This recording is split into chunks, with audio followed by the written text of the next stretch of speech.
is a ranking no country wants, a first-place position for the most people living in extreme poverty.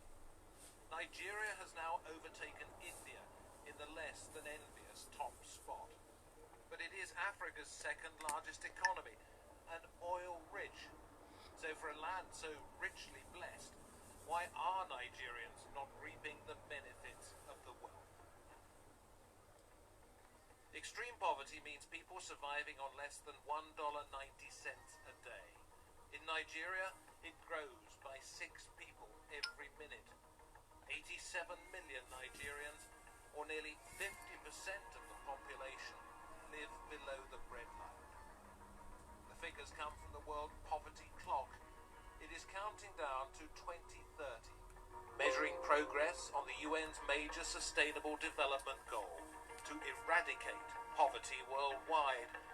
The problem literally grows every day. Our population happens to be the largest in Africa and one of the largest in the world. And in the next 2 decades, we will be, some say the 4th, some say the 3rd most populous country. Nigeria's government rejects the data modeling by the World Poverty Clock, but there is no denying the country's inequality. Extreme wealth is in the hands of a few. And despite being the largest oil producer in Africa, successive Nigerian governments have struggled to lift living standards. President Muhammadu Buhari took office in 2015, vowing to improve the lives of ordinary citizens.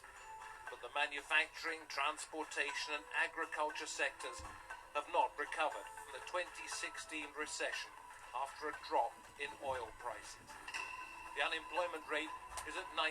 The youth rate is 33%. Buhari's anti-corruption campaign has clawed back $1.6 billion in misused funds. But his critics argue that barely scratches the surface. And although he's credited with pushing back the terror group Boko Haram, insecurity persists in the northeast.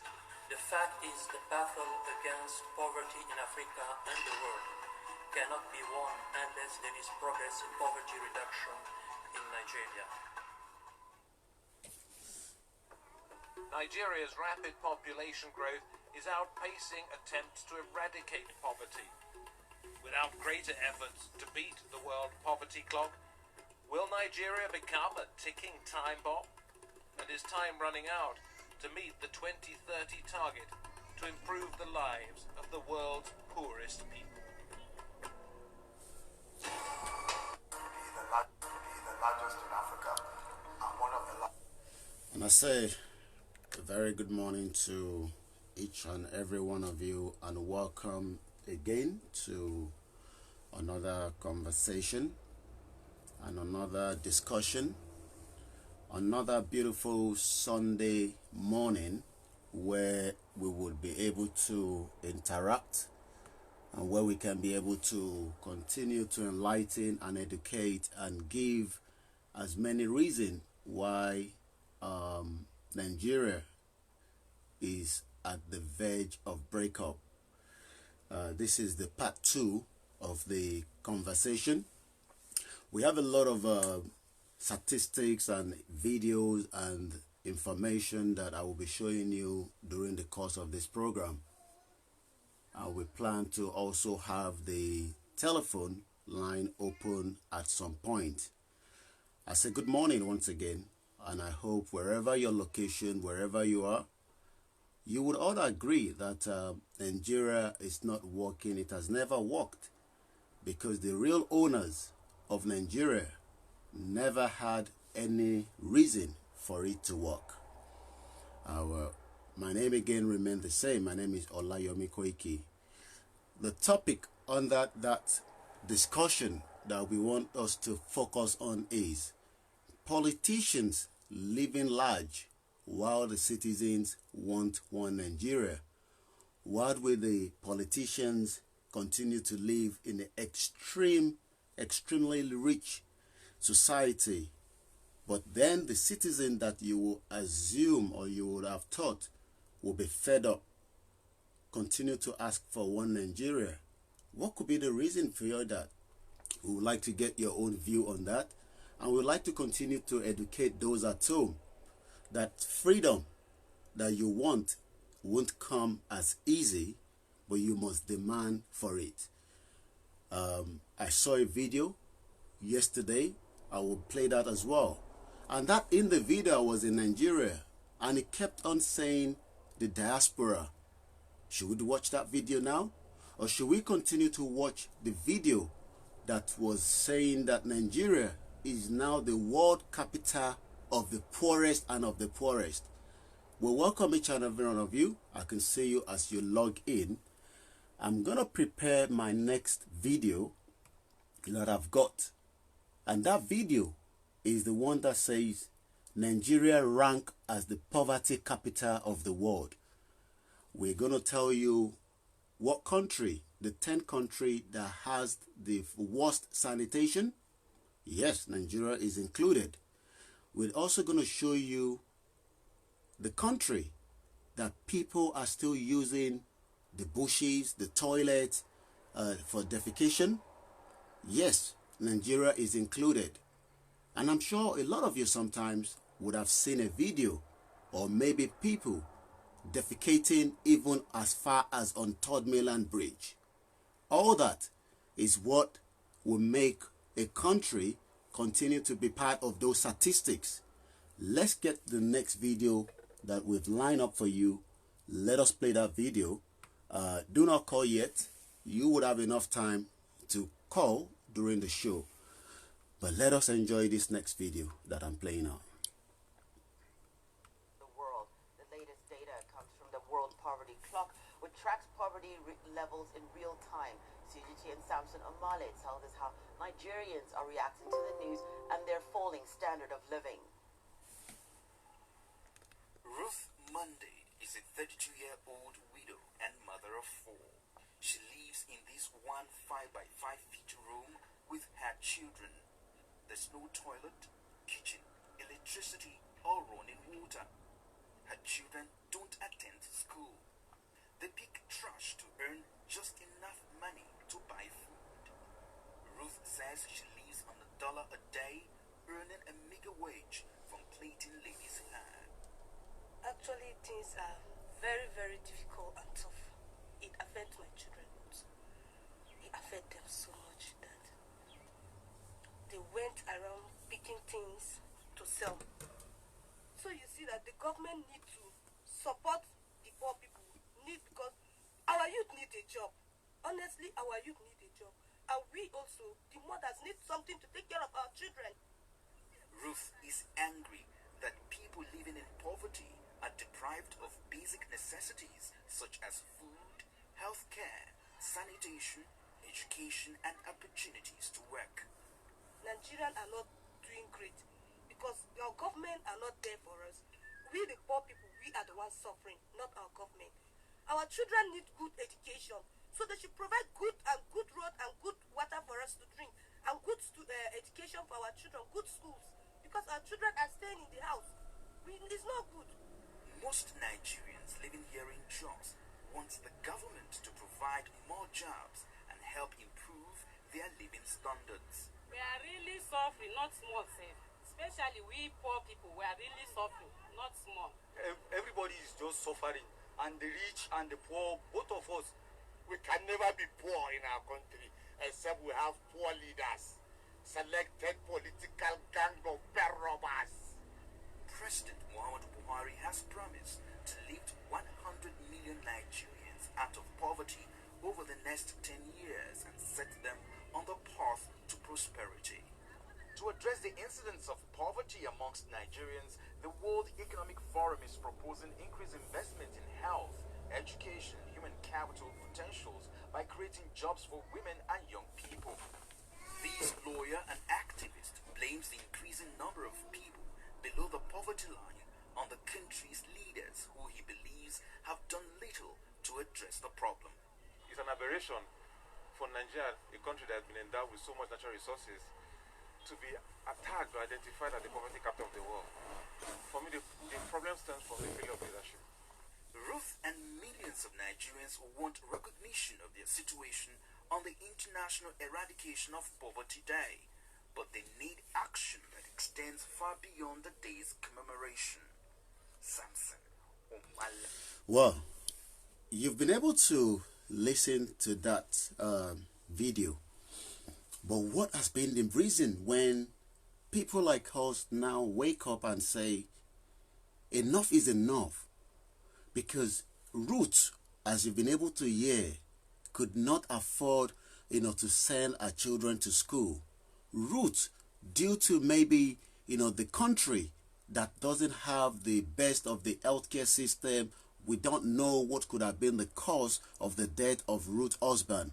But whatever the cause, as people die around the world, but there will always be a measure put in place by government to make sure that the family that was left behind is well taken care of.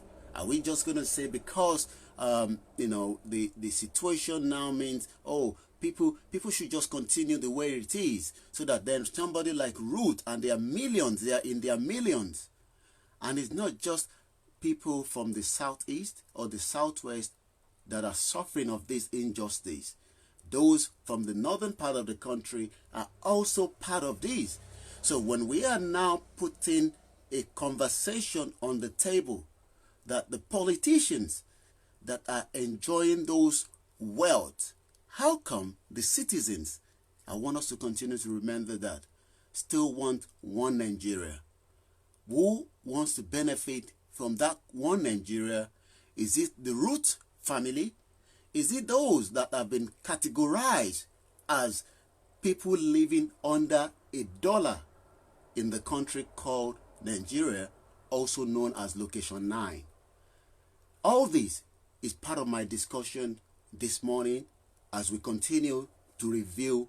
Nigeria is literally on the verge of breakup.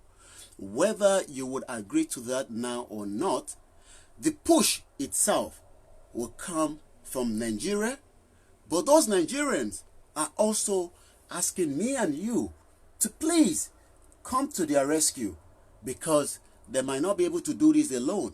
They want us to educate the people. They want us to tell the people at home that the life that they want is almost the same life that you are living outside. I'm going to play a little bit of about 2 minutes or so from what Maegun said last night during his conclusion part of who are the real owners of Nigeria. Don't be deceived. We have the Yoruba, the Igbo, and the Hausa politicians that are part of these categories of people. And we also have the Igbo, Yoruba, and Hausa individuals that are still also benefiting.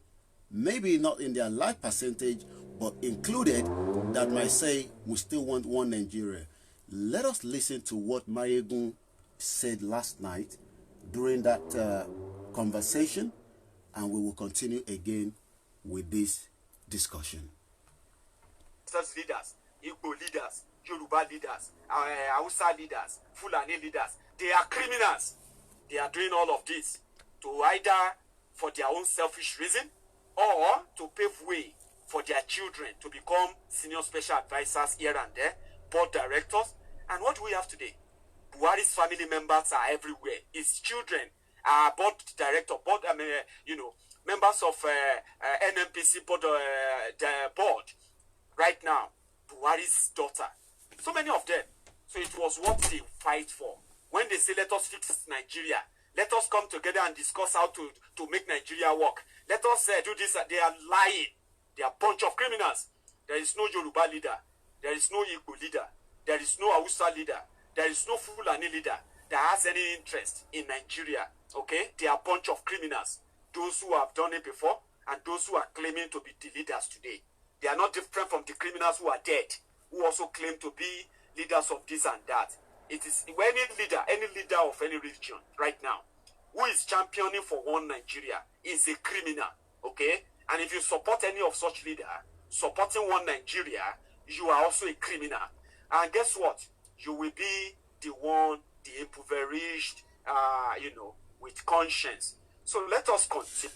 I would come back to myself again and I say a very good morning. I can see each and every one of you as you continue to log into the broadcast. Bright British says a country embodied with so many intellectuals and resources. Don't be deceived by that as well. They are part of those that also want one Nigeria.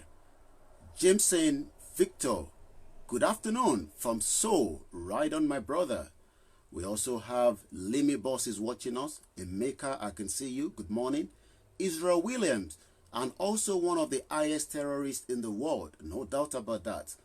Also, I have Deji Ogundemo. I've been able to follow you and see some of what you are doing as well. He says good morning and well done. I also have Kenneth. On your side, my brother. Ike also says you are doing a good job. Keep it up. I also have Ochoma. I hope I pronounce your name very well. If not, I'm very sorry. Bros, good afternoon and happy Sunday. Same to you as well. Let us continue. I can spot my brother there. Silmot Sil, one of our best captain in Kenya at the moment. We will bring you back to the Oduduwa Republic as soon as the time comes so that we can be taking care of you and you can also support not the fake one Nigeria that we are. Don't be deceived. Nigeria will break up. The reason for that is there are so many reasons that indicate that Nigeria, the poorest country in the world, even though we are the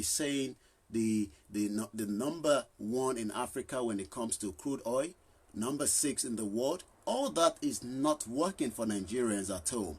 All that, it's only working for those nasty, devilish politicians that have kept every part of that country, holding them to jugular. And me, as an Oduduwa man, is saying enough is enough of that. We want to save so many lives, and that time, we don't really have the time to waste. You might say, should we have this conversation next year? No, we need to have those conversations now, because if we don't, we will continue to see people defecating all over the place. We will continue to see sanitation come to zero. We will continue to increase in poverty level. All these are something that I cannot tell you that is not fact. We have the 10 forest state as well. I'm going to show you that. But for now, let me show you one statistics that I've been following and I've been reading through yesterday. And let's look at that right now. Where is that? We have people that doesn't have toilet. We have people that are defecating all over the place. Let's take you back to this. Can you see that? While Nigeria is campaigning to end open defecation is failing, we have, if you don't know what defecation means, I will explain that to you in a layman. It's a layman terms that when the nature, after you've had food, after you've had enough food, and you then need to go to toilet. If I have to go to my toilet now, I might only say to you guys, I'm coming. I don't really have to be shouting, I'm going to toilet to poo-poo. I'm going to toilet, to wee.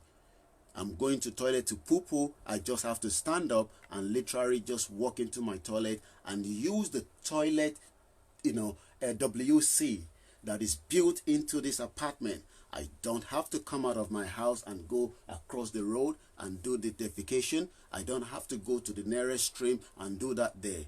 Nigeria is number one of that around the world. It's not just in the north, it's not just in the south, it's not just in the southeast. Defecation means people don't have proper access to toilet. And you want us to continue with one Nigeria. So all these, you want us to continue, and all this doesn't matter to you. Oh, what matters to you is we should break up. That is the problem that you have. But you're not looking at some of the bigger pictures that is underneath that one Nigeria at the moment that needs to be breaking down to pieces as quickly as possible so that we can start rectifying these problems. Good morning. Olani Yilawa. A very good morning to you as well. If you've just joined us, Abraham Dawudu, nice one. Just that Yoruba Muslims will be hard to crack because they hold allegiance first to Islam next to the Northern Islam brother. Well, that same Yoruba Muslim doesn't have access to clean toilet. He's living under $1. He doesn't have good health care. Can we tell them that all this can happen in a new nation? Those are the messages that we should start explaining to them. That the country they are currently at the moment, that the politicians that live on the large and allow them to live under $1 can be reversed. And it can be done. It has been done before. It is proven all over the world, and it can be done currently if we come out of Nigeria. And I'm responding again back to you, Abraham Daudu, because we are interacting here. I can see every message that is coming through, because I'm not the only one that is having this conversation. The more you are typing, the more it also gives me to say something on your conversation and your comment. So if you say to me that those Yoruba Muslim, who are those Yoruba Muslim? A Yoruba Muslim that doesn't have good health care. The children of that Yoruba Muslim mother doesn't have access to education. He doesn't have access to good quality security. He's being killed every day. I'm talking about that same people that you've categorized that they want to have allegiance to the Islam or to the northern part of the country. All that is not going to work if we can give them the reason why we must come out and then move to a better nation that will protect them, that doesn't care whether the husband died and then doesn't have access to good welfare. All this really makes a lot impact in the lives of the people. There is no negotiable of we taking Odudua out of that location 9. Good morning, Mazi. Good morning, Biafrans and Odudua Republic. Bright, Bochi State, thanks, Yomi. Somebody says very nice. Good morning, brother. God bless you. God bless you too as well. Let's go back to that defecation.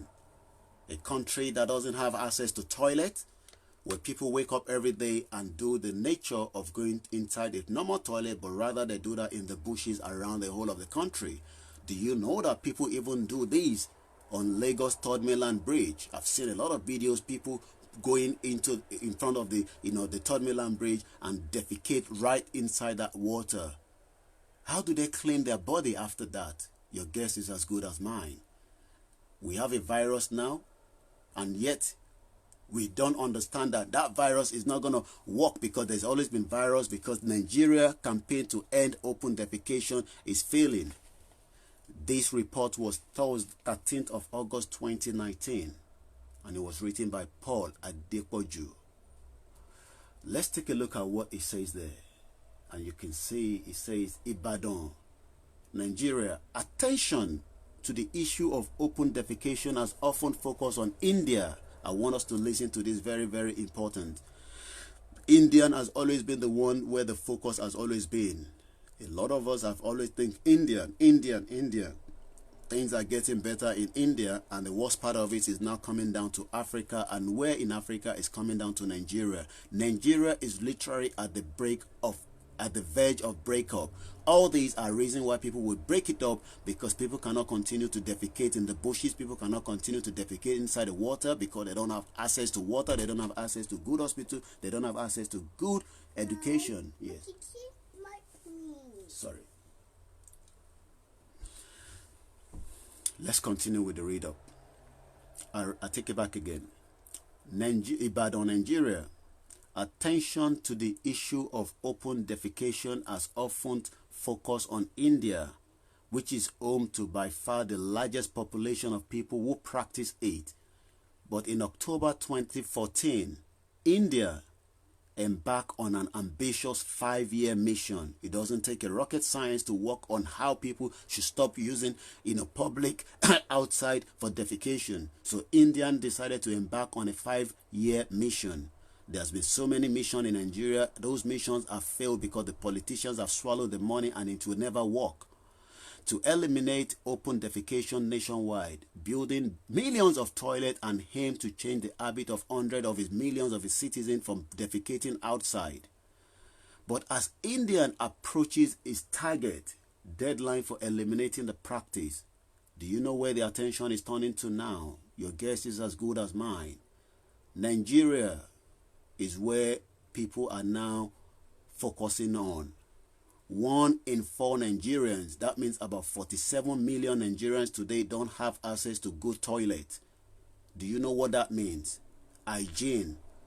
That's the reason why people would die at a very early stage, because they are defecating outside and somebody step on that, somebody takes that home, people go to all sort happens, and I'm sure you can open your mind and think about it.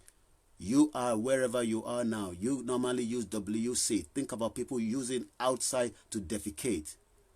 The practice open defecation, according to the World Health Organization joint monitoring report, particularly in the northern part of the country, where is a less access to good toilet, fewer than half of households in Nigeria have their own toilet. The practice brings with significant health risk, definitely linked to death from diarrhea, cholera, typhoid. It's also a risk factor for violence against women and girls. Let me pause that. So the more a woman or a young girl wants to go out there and defecate, rather than doing that in a proper toilet, also prone to somebody looking at that girl and thinking, wow, not thinking that this girl doesn't have access to toilet. That is the reason why this young girl or this woman have come out to defecate. But the evil man inside him will kick in. The evil man will want to rape that young girl, wants to rape that young woman, because he saw it as an opportunity to attack this woman when this woman is trying to take out the nature out of the body, that something should have been done by the government that refused to do it, either from the local government, the federal, all those politicians that could have invested to make sure that they have enough toilet. They've allowed their same citizens that are clamoring for one Nigeria to go out there and defecate, and eventually one man wants to rape this individual. Let's go back to the conversation. And it says, if Nigeria doesn't break up now, it will break up tomorrow. I'll take that area back again. It is also a risk factor for violence against women and girls who, for example, may need to leave home in the dark. So are you saying if somebody, oh, you don't know that sometime in the middle of the night you want to use your toilet, do you go outside your building and do the defecation? Good morning, Walla Wallax. You can also indicate the location where you're watching us from, so we know at the exact area you are watching from. Let me quickly take some of your comment before we continue with the conversation. Funshaw Peters, good point here, and I hope those living in Nigeria can support these great ideas. They don't have to support it, it's already coming to them. Nigerians at home will fight back those politicians. We just need to continue to educate them and tell them the reason why it is not working. It has never been working. It is not going to work. The politicians are part of the problem. They are the devil. And it's not just the politicians from the Oduduwa alone, but my focus is on the Oduduwa Republic, where I will continue to enlighten and educate my people, while we need to come out of that location now before it gets too late. A very good morning to you. Abiodun Oyewole is watching us all the way from Nigeria. I'm sure, Abiodun, you can confirm that you've seen people wherever you are in Nigeria that people are using defecation. What that means in a layman is, àwọn èèyàn yàgbẹ́ níta, kò sí toilet táwọn èèyàn máa yàgbẹ́ sí. I'm translating that from Yoruba back to English as good as I can. People doesn't have access to good toilet. That means they do poo-poo outside. Let's continue with the conversation. A very good morning once again, the 24th of May 2020. The time check from my end here is 7:28 a.m. Onyekachi says he's watching us all the way from Dubai. I'm sure, Onyekachi, you are not going outside in the middle of the night downstairs. I've been to Dubai before, where you have to defecate outside. It all have to be done in your building, and you flush it and you don't even know where it's going. That is not been happening in Nigeria. Nigeria is a laughable country. It's not just a laughable. We are serious, and people need to understand that, because that country is messing a lot of lives up. Let's continue with the conversation. In 2016, we've had all kind of launch in Nigeria. It's an opportunity to steal money. In 2016, Nigeria launched an action plan of its own aim to end open defecation by 2025. That means 5 years from now. Do you see that coming? Should we wait till 2025? And if that doesn't come, then we could start shouting for one Nigeria to be dissolved, or we start it now? The plan involved providing equitable access to water. Really? A government that have not provided water in the first place now wants to provide water for people to stop defecation. Sanitation and hygiene services and strengthen tailored community approach to total sanitation. Gold say, good morning, brother. He's watching me all the way from Poland. Felix is watching us from Italy. Itiola says, Kwara worries me. I hope the religious fanatics there won't be a major problem in Oduduwa Republic. I hope we can leave Kwara out of our agitation. The Fulani herdsmen problem is so much, and I hope, don't worry about that. There will be measures put in place. Every country has different type of people that are sometimes difficult to deal with, but the system will deal with them. The reason system cannot deal with it in Nigeria at the moment is because Nigeria is a failed country. It's not working. It's been built on fraud and lies. Prince Babatunde says, brother, you are making sense. That is happening mostly local areas in Lagos. Yes, I've seen people poo-poo on the 3rd Mainland Bridge. But with government yet to release fund for initiative, did you hear that? Government have not even released the fund. By the time the fund released, sometimes it goes fizzled away by individuals. Advocate says progress is happening at a snail pace. It will not even happen. In November 2018, as part of the country's struggle with high level of waterborne disease, your President Muhammad Buhari declared a state of emergency in water, sanitation and hygiene sector. All that is part of the fraud. The meantime, the NGOs, we have a lot of them. Some of them are just making money as an opportunity for a system that is not working. At this time, some of them are doing very well. Let us not just discredit every one of the NGOs in Nigeria. Are working where they can go to get ball rolling on ending open defecation. We won't head it inside Nigeria. We will only end that when we get Oduduwa Republic. I think I've said enough of that in that particular line.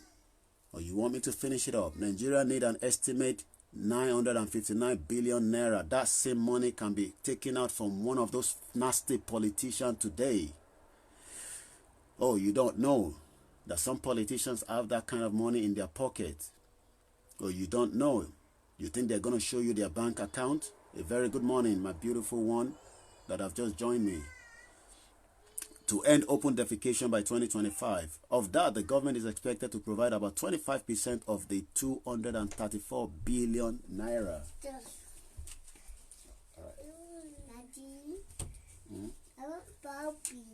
All right, just go to Toby.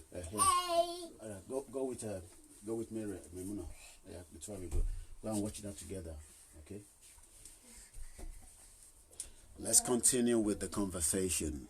The other 75%, when they discuss about figure, just remember that that figure will fizzle away by those that are ready to steal it. A very good morning again, those of you that are watching. Abraham Dawudu says, I commend your effort. We all have a lot of work to do. Let me come back to the picture of my face and then I will prepare my next video that I want to show you. And the next video was an individual that is saying the same thing like we are saying, but sometimes most of them use it as a skit. We have so many comedians that should be working in IT, that should be doing different things, but because the country doesn't provide jobs, so everybody has become a comedian. I'm not saying nothing is wrong with that, but I'm sure we can have a better comedian working in the IT sector. This young Nigerian, just like we are shouting that Nigeria is not working, is now saying what he's doing has also turned to where violence came onto it. And I'll be picking this from my brother, Mayegun General, where I picked that video from. Don't worry about my movement of my head. I'm just trying to see it from the view of the... Okay, I got the video ready. Nigeria will break up. We are just going to help them to spice it up a little bit. Oh, why are you going too fast? Don't worry. We know Nigeria will break up. You won't be the one to tell us. We are going to advise people and tell them that it will break up, and they would also be part of those to break it up. The politicians are living large, while the individuals are living in poverty. This video was posted on Mayegun Political Diary yesterday. Let us enjoy it. It's a 2 minute 46 seconds, and I'll continue to read the comment. I will not interrupt in this video because I really want you to listen to it carefully and we can continue to review that same video. Here we go. Yes, this is what. No. Come now. This is what we are facing. Why? I parked motor and others parked the same place that everybody parked their car because they discovered that this is the ride I took to that place now. That's why they came and destroyed my windscreen. Why? What is my offense? No. What is my offense? Is it for speaking about the ill, speaking about the bad governance and what we are facing in this country? Because I always talk about the corrupt nature of the country, the state of the nation. What have I done to deserve this? I'm not a politician. I'm just a comedian. I'm not a politician. I'm just a comedian that is tired of the bad governance and the way things are going on. No, video it. Who no get person? Na God, na they stand for him. My people say, cow when no get it. Now God the help and the dry fly now. What have I done to deserve all this? No, video and I show them everything. This is not Photoshop. This is real. Show them now. What have I done? I've never occupied any active position as a politician. I'm just talking about the way things should be. Let me tell you something. For those of you watching and seeing what is happening, this is real. Those of you in diaspora, you have to come to our aid. Anytime we do video, always share it. We know what we are facing in this country. No. Sure now. Is this Photoshop? I'm not the only person that parked the car. Imagine. Are you aware that almost everything that those in abroad, almost everything they enjoy from government in Nigeria, we pray. They pray as prayer point. It's a prayer point in Nigeria. Social amenities, light, good road, good school, good hospital that is equipped. That is all, the only thing I'm talking about. That is they talking with humor. Not be say they direct on government. So why we see the same youth we are protecting their future, is still the same youth they are using to I beg. See, I'm not sure I don't do it. But I want to let you all know that no matter the position you occupy today, no man is God. Nobody will no go die. No man is God. No man is God. And you will not live there forever. If you think I'm lying, go and ask the owner of BlackBerry. He now uses Samsung. Nothing lasts forever, my brothers and sisters. Nothing lasts forever. I bet no worry. Video, they don't see him now. They don't see him. I'm going to go find where I fit do my car now. No be this thing. God did. Now God go judge this matter. You see, he kept on calling God, but he forgot that God is not going to come down. I feel his pain.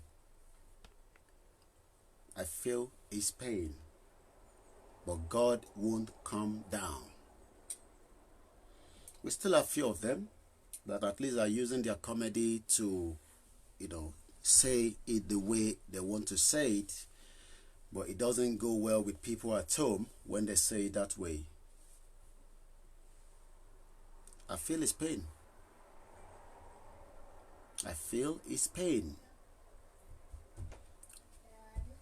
Yes. Thank you. Go and watch the same with your brother, okay?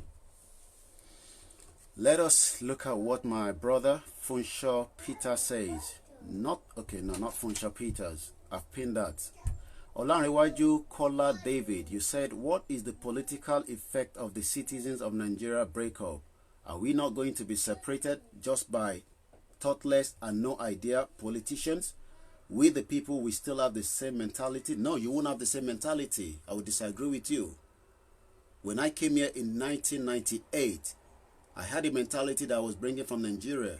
And all those mentality fizzled away because they had a system here that was already doing everything that would not even allow me to think about that nasty politicians that was giving me a different mentality from Nigeria, even though I was in my prime youth when I came here. Because when I came here, I know that I have to go to the library. The politicians don't have to tell me that. By registering my first email address, and I'm still using that up to date. And all that was done in a library. I could have done that same thing in Lagos Island, in Adenini in phase 2, where I was living. But do you know why? The politician did not provide me a library in that estate. There was never one library for me to have done that same thing that I did. Remember, I came here 21st of September 1998. And do you know that up till I left secondary school, I did not have an email address? So don't be deceived. You also said, we the people, we still have the same mentality. We won't have that same mentality. I've just shown you people, like, you want me to play that back again? Let's take you back to that. Maybe you've just come in, or maybe you watched that. But let me just show you this. Let's take you back to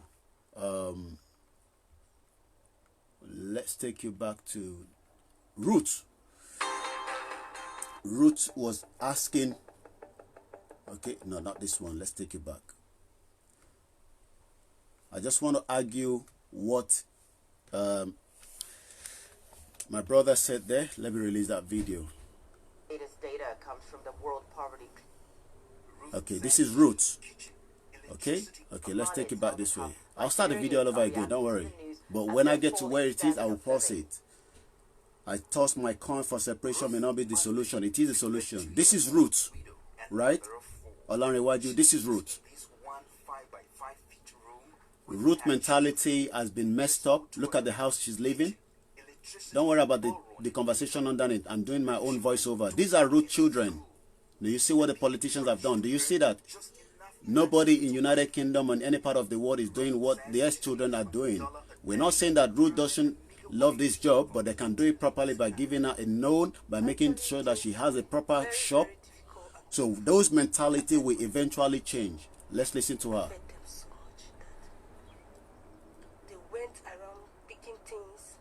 You see, they are picking things to sell. That is what the politicians have done. Even though Ruth will continue to maybe get 10,000 or 5,000 from them when election comes, and she doesn't care that these are part of the problem. You hear that? Ruth is angry. Let me come back to myself. Ruth is hungry the same way I am hungry. And we must not wait any seconds, any minute. Because the more we wait, so you can throw that your coin up and down. The only solution is we break that country now so that we can help somebody like Ruth from their Biafra area or whatever minority she might be underneath. Because I don't know exactly what town or what. Well, I think this video was shot in Jos anyway.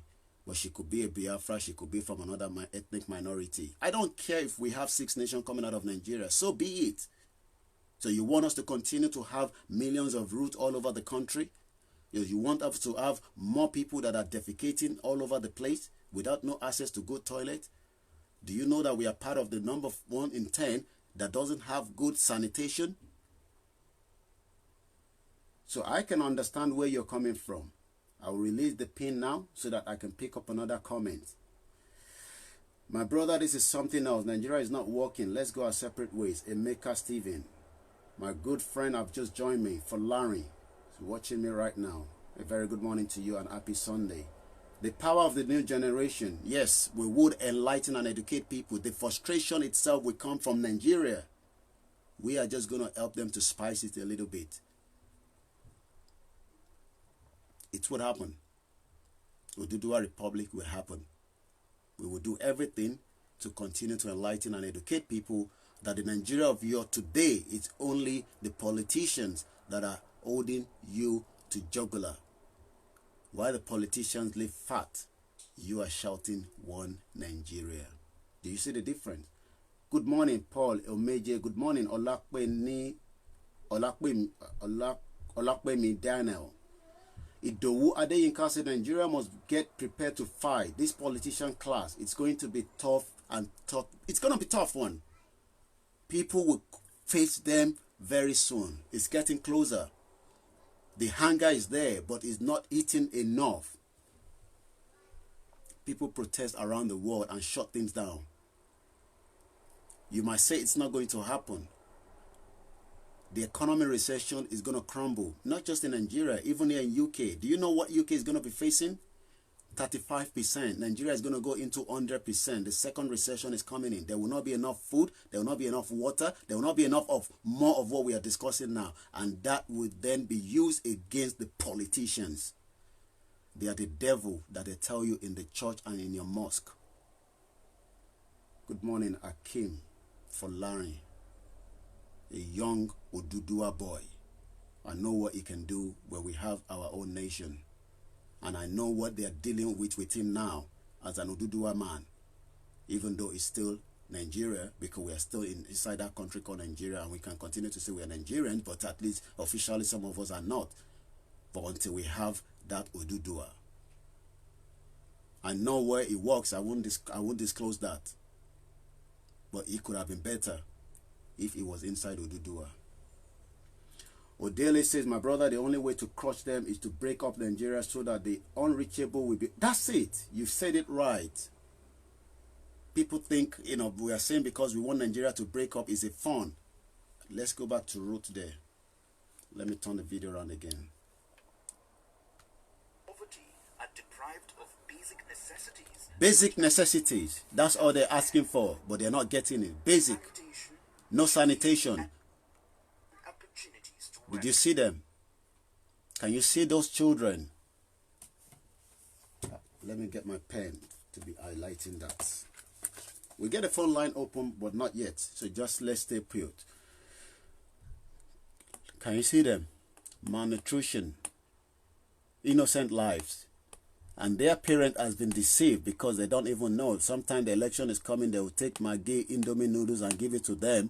And this young innocent one does not understand why they don't have light, why they are not going to school, why they have poor sanitation.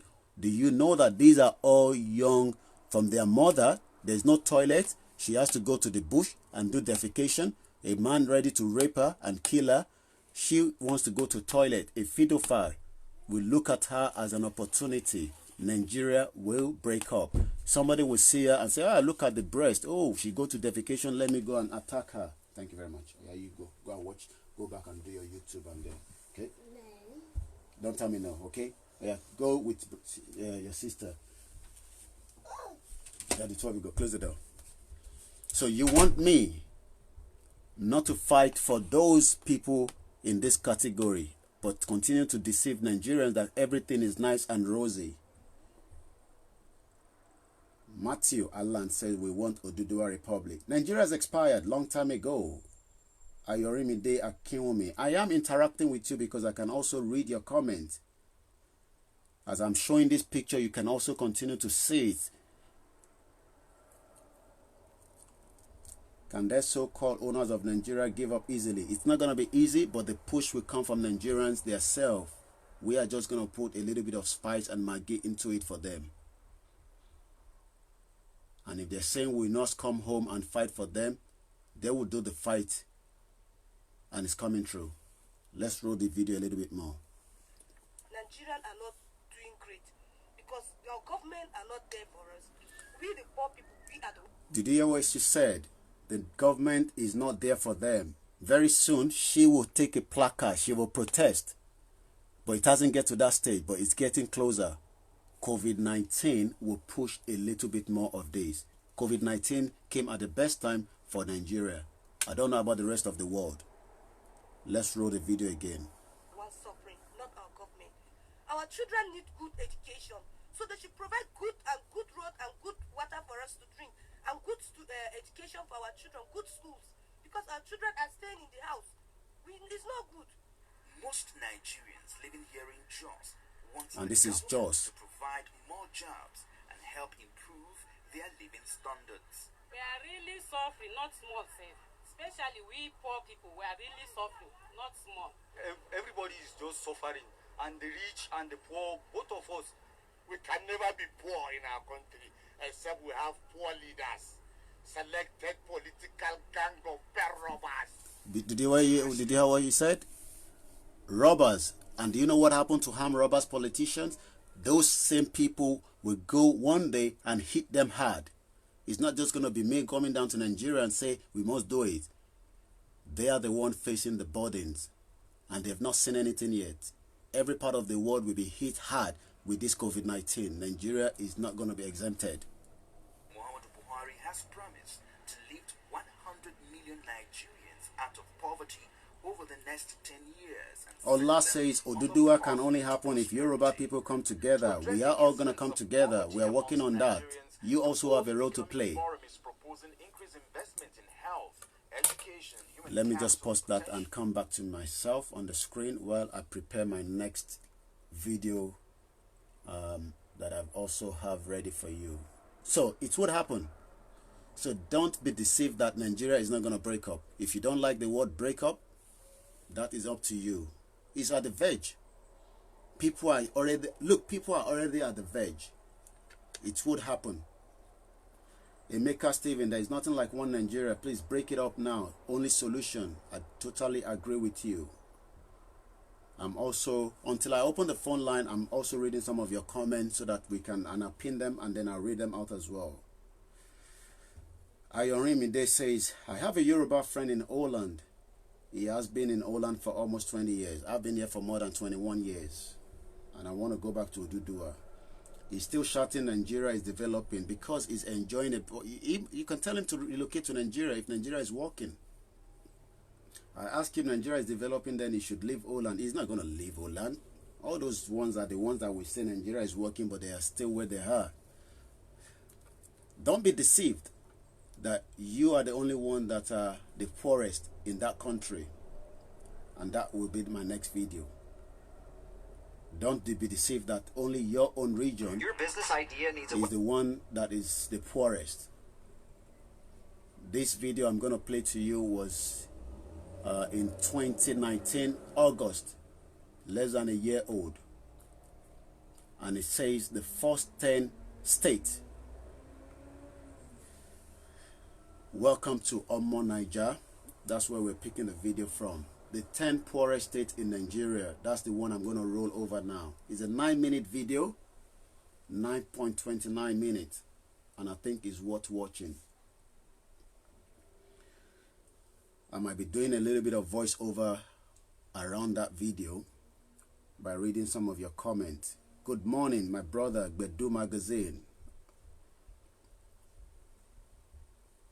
Thank you for watching. Igwe Desmond, thank you for watching. We don't love each other in Yoruba land. The more you say that, the more it's not going to happen. Don't worry about we don't love each other. Let us come out of this contraction called Nigeria before it kills you and me. And that's the reality. We lost a soul again yesterday in Nigeria. My mom is still in pain. And I cannot even visit her because of COVID-19. We would end Nigeria. I will use my own media to educate and give every indexes and every reason. I will run that video for 9 minutes and do a little bit of, you know, the children, drinks, and whatever they want. It's a 9-minute video. Please enjoy it. And then I will be back in just about a few minutes. And that's the video. Let's roll it. Enjoy it. Continue to leave your comments, and I'll be back in a minute. Don't forget to subscribe to OLAYOMI for more interesting videos. Number 10, Zamfara State. Starting up at the 10th spot on today's countdown is Zamfara. Zamfara is a state in northwestern Nigeria. Its capital is Gusau. Until 1996, Zamfara was part of Sokoto State. Zamfara is the 10th poorest state in Nigeria. The state is populated with the Hausa and Fulani people, with an area of 38,418 square kilometers. It has a population of over 3.5 million people according to the 2006 census, and contains 14 local government areas. The inhabitants of this state are well known as agriculturists. In accordance with the National Bureau of Statistics, Zamfara suffers a 70.8% rate of poverty. The climatic condition of Zamfara is tropically warm between March to May. Rainy season starts in late May to September, while the cold season lasts from December to February. Just like Kebbi State, Zamfara State also emerged from long-existing Sokoto in 1996. Number 9. Kebbi State. Kebbi State is the 9th poorest state in Nigeria today. The state is located in northwestern Nigeria with its capital at Kebbi. The state was created out of a part of Sokoto State in 1991. It has a total area of about 36,800 kilometers. Kebbi State is bordered by Sokoto State, Niger State, Zamfara State, the Republic of Niger, and the nation of Benin. As regards the reports from the National Bureau of Statistics, Kebbi suffers a 72% rate of poverty. Though Kebbi State remains one of the poorest Nigerian states, the northwestern state has been favored by recent infrastructural developments capable of buttressing its economic standards. Number 8. Bochi State. Bochi, usually referred to as Bochi State, to distinguish it from the city of Bochi, is a state in northern Nigeria. Its capital is the city of Bochi. The state was formed in 1976, when the former northeastern state was broken up. It originally included the area now in Bombay State, which became a distinct state in 1996. Bochi State is the 8th poorest state in Nigeria. What is now known as Bochi was until 1976 a province in the then northeastern state of Nigeria. According to the 2006 census, the state has a population of over 4.6 million people. Based on the reports obtained from the National Bureau of Statistics, Bochi lags behind with a poverty rate of 73%. Bochi State has gone through tremendous transformation over the years. Bochi State consists of 20 local government areas. Did you know that the name Bochi is literally understood as the land that appreciates tourism and freedom? But unfortunately, insurgents' attacks have deprived Bochi of freedom. Number 7. Ebonyi, located in southeastern Nigeria. It is inhabited and populated primarily by the Igbo people. It was one of the 6 states created in 1996 by the then federal military government of General Sani Abacha. The state was created from parts of both Enugu State and Abia State. Ebonyi is the 7th poorest state in Nigeria. Areas, as well as local development centers created by the state government. It is home to 6 higher institutions of learning. And thank you the for state is primarily an agricultural region. Thank you for watching. I'm back now. Beans and cassava. I'm gonna post that and come back to my first. What I've done now is what millions of Nigerian parents want to do. We all have children, and some of us are still expecting more children. I love children. I love a lot of children. Thank you very much, Sylvia. Nigeria is a company owned by Britain. There's no dispute on that. Sylvia Okoye. Thank you for watching. Bumishitu. Ebonyi State is not poor. Well, no state is poor. It's the system that is saying is poor, that they cannot cater for the people, because again, always remember the headline of our conversation. You want me to remind you the headline again? Our conversation today is all about part 2, Nigeria on the verge of breakup. Politicians living large while citizens want one Nigeria. Somebody called me 4 days ago, if not about 5 days. Is a believer of one Nigeria. But he said something to me that during Ibori days, that he also enjoyed part of that money. He lives there. Not him that was being behind bringing the money out of Nigeria, but he might be watching me. He lives there. He spoke to me. He said he also enjoyed part of Ibori's money. And he said it's not something that they told him. Money close to $200 million value. The way they were moving that money. So when they say those states are poor, it's not the state. It's because the system is what is making that state to be poor. The narrative might be different. Let's vote for one Africa. Good morning, everyone, and welcome. Watching from India. We just talked about you guys. You are no longer the #1 in the world when it comes to defecation. But Nigeria are still defecating all over the place. Chiguzo, keep it up, you said. Let us check our history in Nigeria since 1960. That history will continue to be there, but we will break it up and we will remember that as another history. It's not working. All tribes love them. Stop listening to Fulani people who have divided all religions and deceive all sections. That is moral. That is how they tell South that Igbos are the problem. Up to now, I don't see anything bad Igbos have done to anyone in this country. So my Yoruba brothers, every tribes love themselves, or every tribe, I think you want to say. You probably maybe just, you know, or to spell. Nigeria must break up. I totally agree with that. Even those politicians are confused. They are not confused. Hello, don't be deceived. Those politicians, they are the smartest. Good morning as well. Wow, I don't know what that name is. Is that Chinese or Korean? Politicians, they are not deceived. They are smart. They want to have as many money as possible. I said this boy that called me last week, said to me that he saw money worth $200 million during Ibori days here in London. He also enjoyed that money, but he still believes in one Nigeria because he thinks one Nigeria breaking up in 21st century cannot happen. We laughed about it. Good program. Keep it up. Let me roll that video to the end, and that's the only way we can see. I'm just trying to tell you that it's not just one section of the country that is suffering, but what we are saying is we want to break it up so that we don't want to suffer in Oduduwa land. That suffering is too much. Let me roll that video, and I continue to read your comment. The state also has several solid mineral resources, including lead, crude oil, and natural gas. However, in line with the reports issued by the National Bureau of Statistics, the state is under 73.6% level of poverty. Number 6.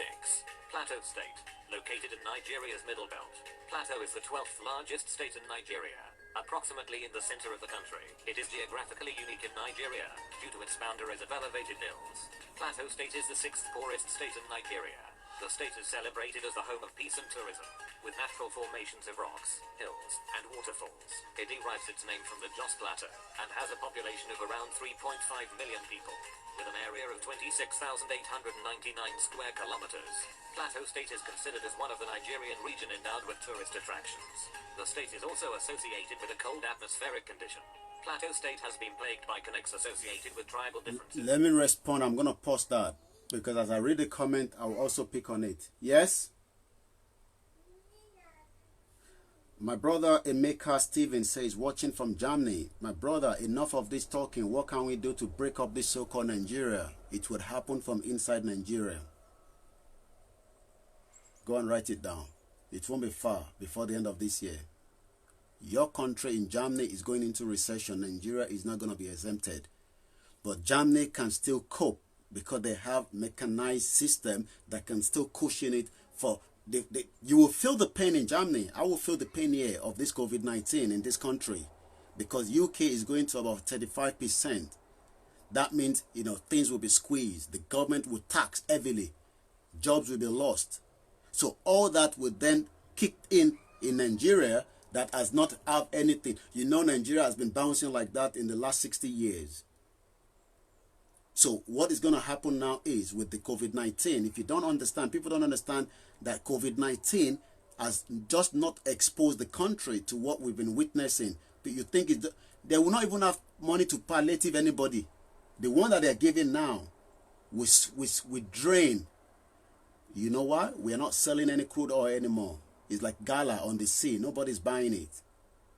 So the more you can pump, the more nobody's buying it. And what that happened is there's no money coming in. The diaspora will not be able to send money home as much as they were sending before. I gave you statistics yesterday. YouTube is making about 13 billion US dollars in 2019. Or 15 billion. Remember what I said, 15 billion, but the diaspora sent home about 17 billion. So that means we were sending more money than what YouTube was making. But YouTube doesn't have any crude oil. YouTube doesn't have one crude oil. But they have one other crude oil, which is content. So this, my conversation and yours, is going deep into every villages in Nigeria, and it will enlighten them, it will educate them, it will tell them the reason why they must fight back those nasty politicians that wants to hold billions of dollars and naira and whatever exchange money that they will have in their pocket while they live in this poverty that a state should not even have to be in. Let's roll that video a little bit more. We're almost there. Above that, the state suffers recurring terror attacks, particularly between its people and Fulani herdsmen. According to the National Bureau of Statistics, Plateau is afflicted with a poverty rate of 74.1%. Thank you, my sister, one of our very beautiful one here in United Kingdom. Okay, Stephanie, that is watching. Northwestern Nigeria. The state was created out of the old Biafra is what we need. Henry Uzoma. Kano State and Katsina State border Jigawa to the west, Bochi State to the Anthony east, says, Bombay nice State to the program. northeast. Thank you very much. Igor State is the fifth poorest Frederick state in Dele Nigeria. Ogushoye is also watching us. Area of approximately 22,410 square kilometers. The state comprises of 27 local government areas. The state has a very fertile... Always remember, I'm going to post that. I won't turn it to my face. When they say all these states are poor, it's not the state that is poor, it's the politicians that have crumbled the state to make people inside it poor. Each of those states have different things. I've just told you that YouTube doesn't have what... Can you imagine that all these states that they've mentioned to you now have all kind of natural resources that they can generate the same 15 billion like YouTube? But because the politicians inside it would rather bring a Chinese, sign a contract, steal the money, and then the people inside become poor. So don't look at the state, look at the politicians. Let me roll the video. They're talking about Jigawa number 5. Almost all crops could adapt, thus constituting one of its highly prized natural resources. With about 3.6 million inhabitants, life expectancy as of 2001 was about 52 years, with a total fertility rate of about 6.2 children per woman of childbearing age. About 45.2% of the population of the state is made up of young people below the age of 50.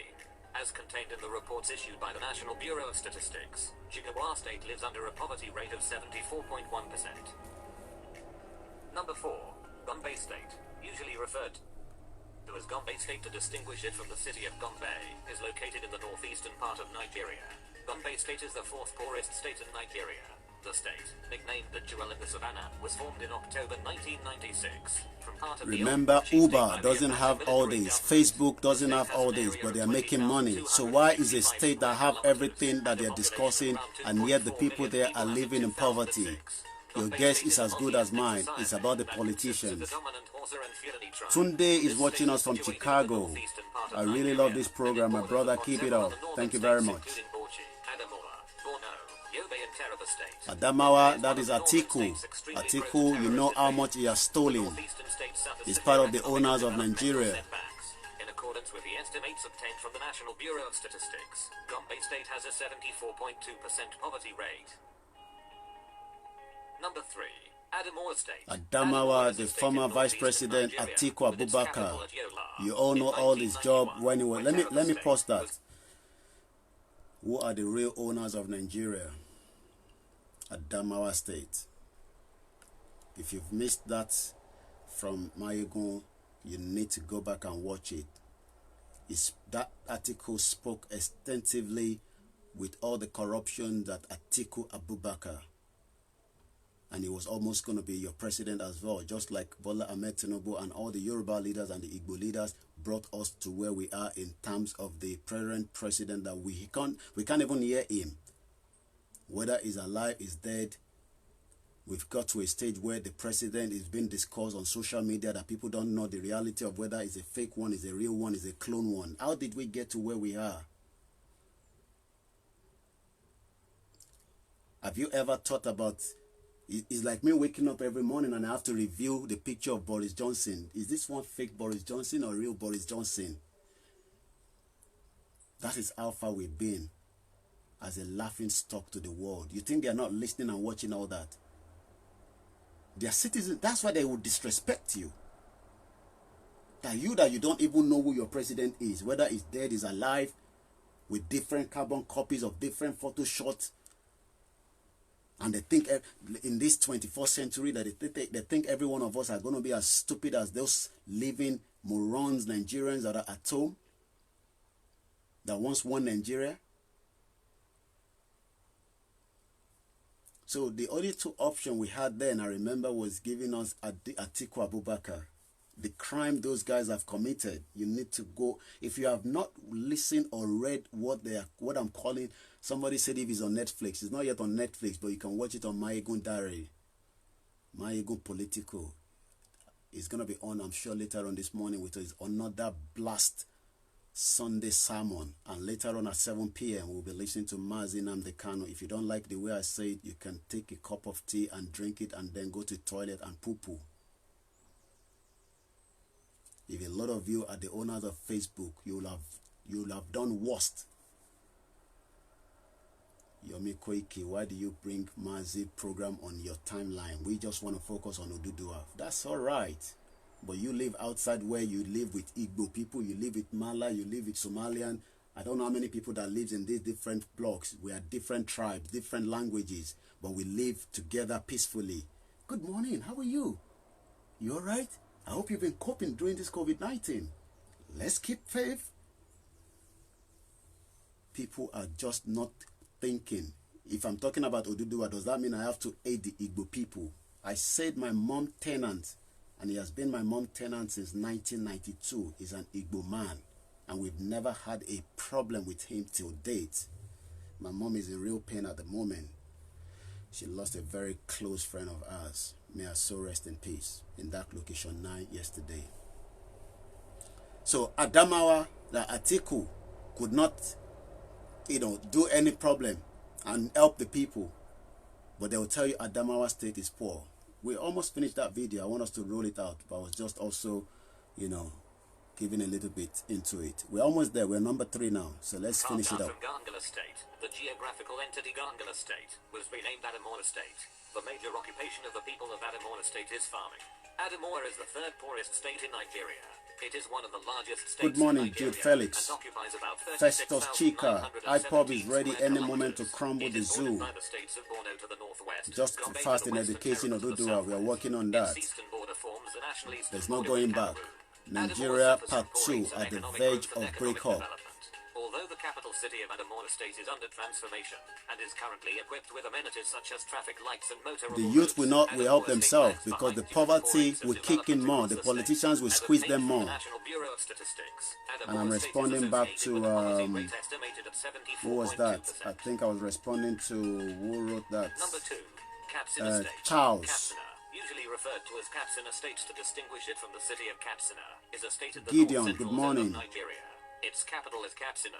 Did you know that Katsina State was carved out of The the President old Katsina State. in 1987? Katsina State takes the 2nd place on today's countdown. The Hausa people are the largest ethnic group in the state, and the current president of Nigeria, President Buhari, is from the state, situated in the north-central region of the country. Katsina happens to be the state with the highest incidence of poverty. Thank you for watching all the way from Austria. Katsina is barely favored by the allocations it Chimeze. receives from the federal government. Besides that, the state Yes, I receives am very live. big This is sum a of live broadcast. 276 million According naira as its to capital allocation to Oyemere, its manufacturing yes, we are sector. live. The National Bureau of Statistics identified Katsina State with a poverty level of 74.5%, making it the 2nd poorest state in the country. Number 1. Sokoto State. Sokoto State, usually the referred poorest to as country Sokoto in the State to in the distinguish in the it from the country, city of Sokoto, the is poorest located state in the country. extreme northwest of Nigeria. As of 2005, it has an estimated population of more than 4.2 million.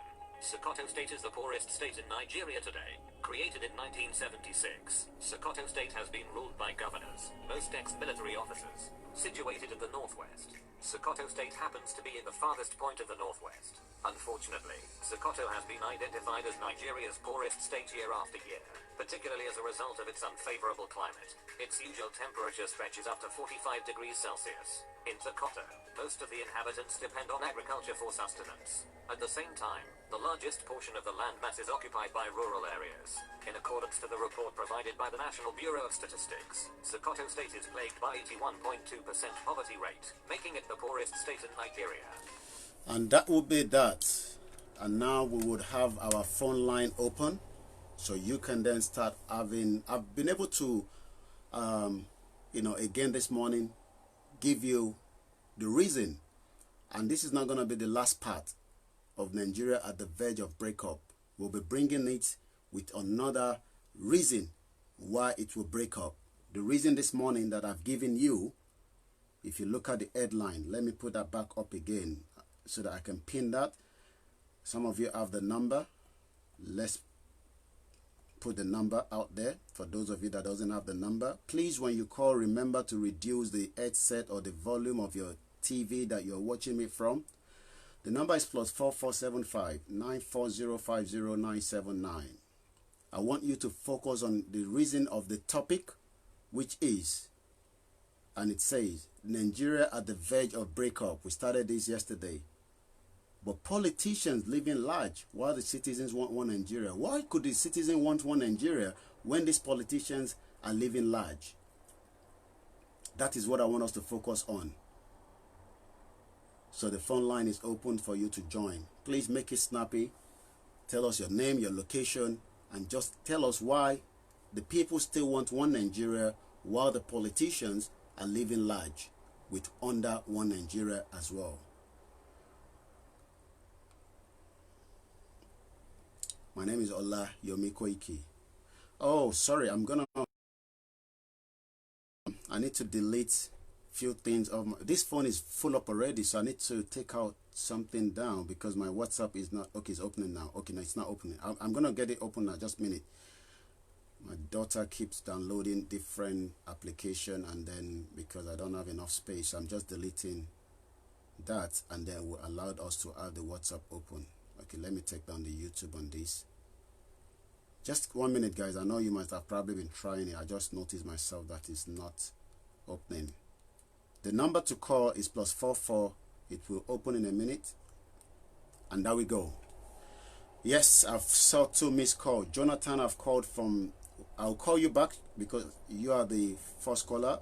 I will call you back. Yes, just Jonathan. I now have the name, so I don't have to call it by your number. Good morning, brother. You are live now. I'm very good. 1 minute. Let me get the speaker because the volume is very low. Guys, bear with me. Let me go and get the speaker. 1 minute, Jonathan. Don't go yet, okay? All right, just 1 minute there.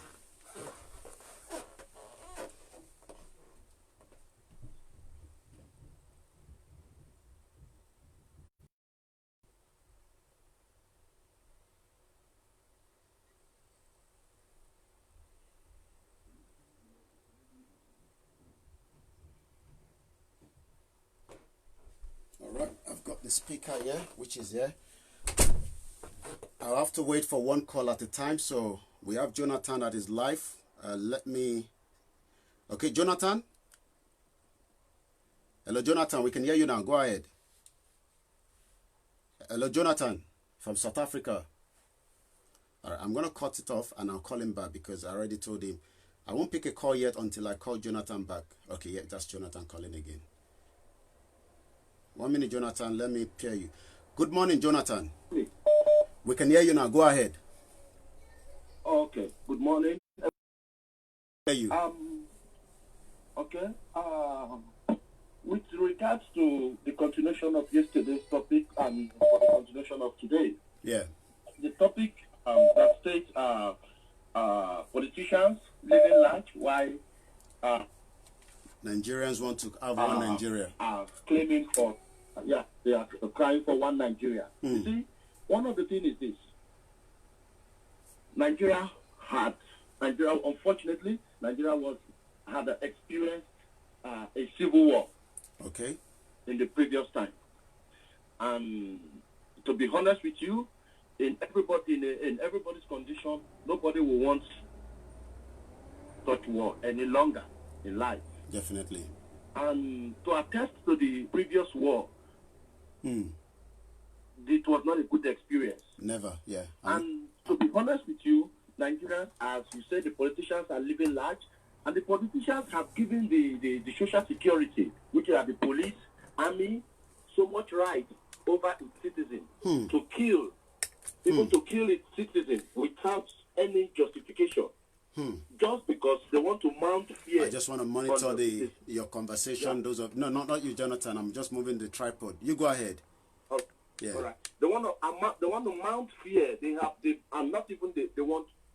mounted so much fear on its citizens. That is why, because the mind of the citizen is, if Nigeria must break up, then there must be a bloodshed. That's just the belief of Nigeria. Nigeria believe because is that the reason why is that the reason why so many of them are thinking that we shouldn't break up, we should just continue to be one Nigeria? Yes, exactly, my brother. They believe that we shouldn't break up because if we must break up, then there must be a lot of bloodshed. And to be honest with you, I see reasons to what they are thinking, because these people, they've held power for 50-something years. It is not so easy for a common man to just take them out of the seats. It will amount to so much crisis.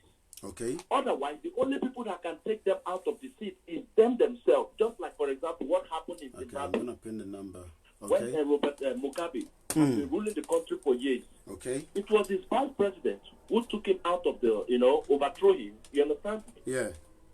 So in a things like this, and like I said, last year in Nigeria, the police shot a friend of mine. They shot the friend and killed the fiancé on the same spot just for no reason. All right, let's make it snappy so that we can get more calls through. Okay, Jonathan, to make please. it snappy, It's getting busy now.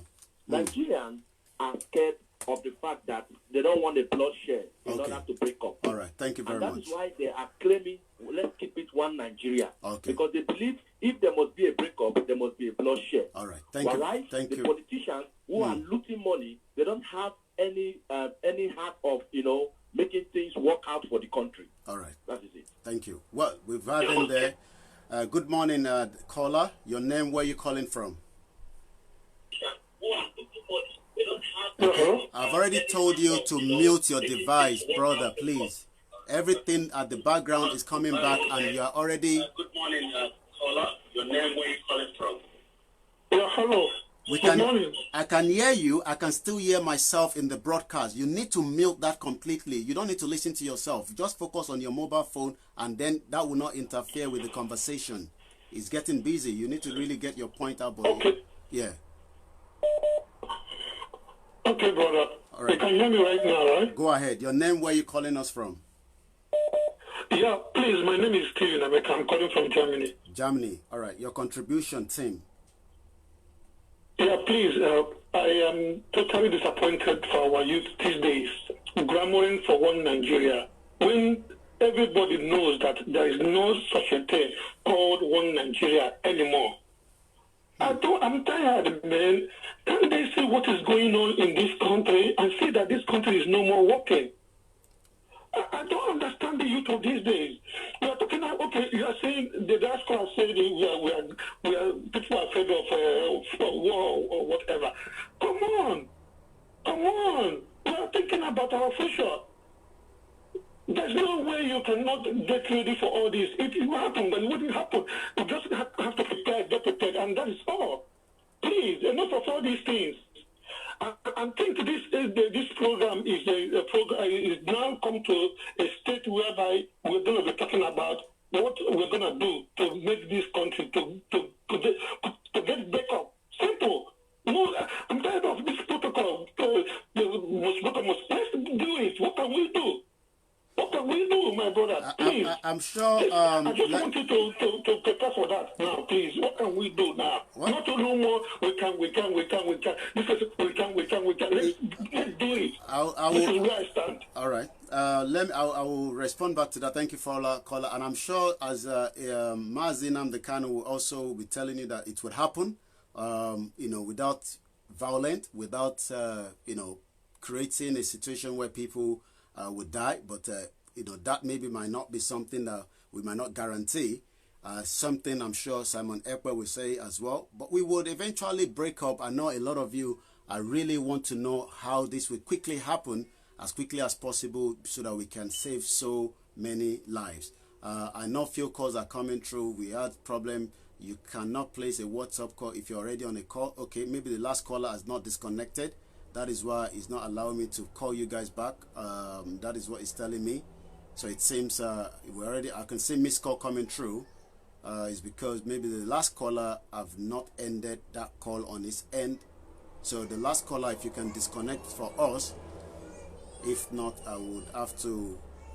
I can see missed call already rolling through, but it's due to the fact that maybe the last caller have not disconnected yet. So let me do this. I know what I'm gonna do. We might turn the phone off and then turn it back on again, because I can't. I'm trying to call Bedu Magazine back because I've seen few missed calls. So what I'm gonna do, I'm gonna switch off the phone and then turn it back on. Waiting for Perry. So just give me a few minutes. So what I'm trying to explain is, I know a lot of us are really eager to see how this push would happen eventually. But the most important thing also is we must continue to drive the message down and give reasons why we believe that Nigeria is not working and it needs to break now. Some of those reasons I've been able to highlight this morning again at this particular conversation. I'm just turning the phone back on. So as soon as it comes back on, the calls will start coming through again. Dad? Yeah. So while I'm waiting for... Yeah, you take that. So just a minute, guys. So the line will be back again, and I think Yeah, I can see so many of you have called. Let me quickly call Bedu Magazine, and then he will have his voice, and then we can continue with the conversation. All right, take it. Okay, Bedu Magazine, we're calling you through. 1 minute, let me pair the call. 1 minute caller, you have to wait so that I can pair this caller that we have now. It's already live. I just 1 minute. I need to pair you with the speaker. Just 1 minute. Hi, Dad. Yeah. No. Go back in the bedroom. Go back in the bedroom. Bluetooth mode has been on. Take it back to the bedroom. Take it to the bedroom. Okay? Yeah. Take it to the bedroom. It's gonna follow you. I follow your sister. 1 minute, Bedu Magazine. I'm trying to connect the speaker so that people can hear you. I'm just waiting for, okay, now. All right. Go ahead, Bedu Magazine. Bedu Magazine, go ahead. Go ahead. Go ahead. I can hear you loud and clear. Go ahead. Close the door, please. Okay. I would have to say this morning that you've been doing a good job. Thank you very much. Why is he going back to me? You just continue. They can hear you. You've been doing a good job. Wake up every morning and I see you online. It triggered me, and I'm really happy to hear what you are saying.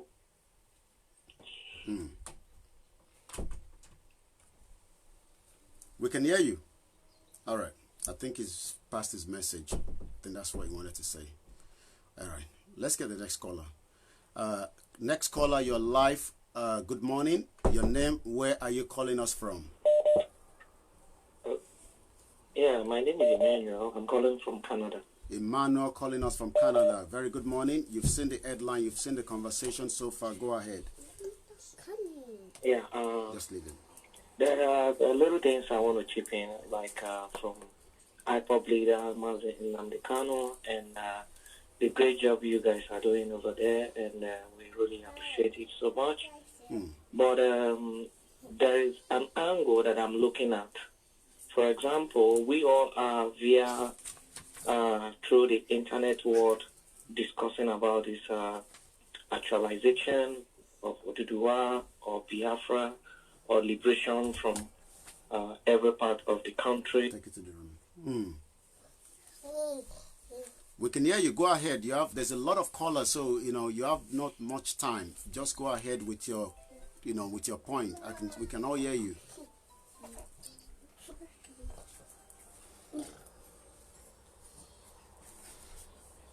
What happened to... Hello?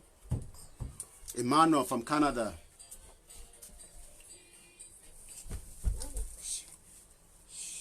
Okay. Not sure what has happened to Emmanuel. Emmanuel is not talking. 5359. Good morning. Good morning. Your name, where are you calling from? Okay, I'm calling you from United Arab Emirates. My name is Ukomerago. Go ahead. There's not much time. The line is very, very busy. Go ahead.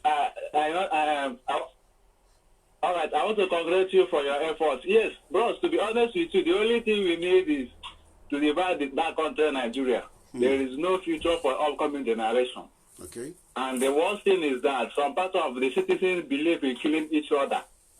They believe they are the owner of the country. Okay. Every other tribe are not accepted. So the only thing we need now is all of us to go our separate way. I believe what you said earlier. If you go to any country, you behave as the government has made it to be. Definitely. They'll reset your button. There's no doubt about it. So when we have a new nation, people will have to reset back into that new nation. It's as simple as that. Are you still with me, caller? Okay. Not sure what is happening this morning. The phone is very... Okay. That caller is not coming through again. It looks like it's frozen. I'm not talking to you. Keep quiet. Okay. Not sure. Alright, this person is not going to call through this platform. I know who that caller is, but I've told him not to call on this platform and yet on that number, but he's still calling on it. Alright, let's get the line.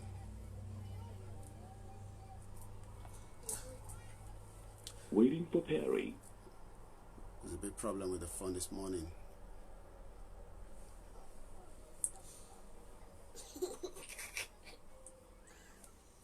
So, do you really think Nigeria breaking up is the solution? Poverty, no electricity, corruption, youth unemployment?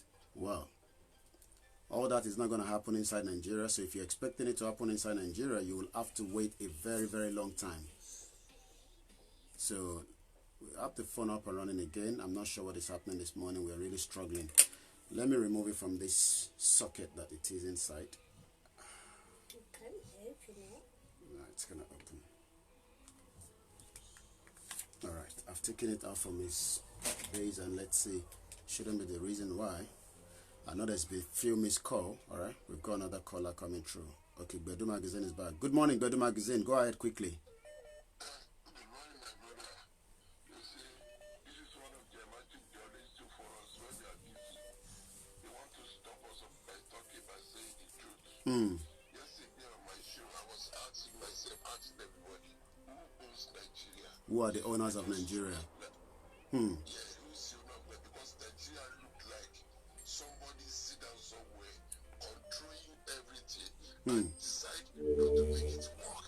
And then when those people that lead us go to the top, instead of them come back with something good, and nothing else, and nobody's asking them any question. I said it on my program yesterday. Listen to this. When Dinaye was in power, government was running after him every day. But now he has no power. Okay, there's something not right with this. Could be the speaker. Let me turn it back and just focus on the phone itself.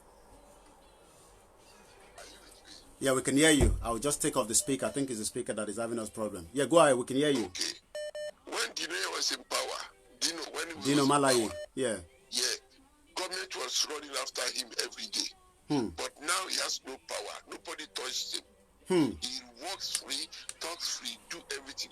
That's to show you that there's something wrong in that country. It show you that some people somewhere is doing something to the rest of every one of us. Look at this again. In the north, all the children in the north, they don't allow them to go to school. They only select. Yeah, because they don't want them to be educated.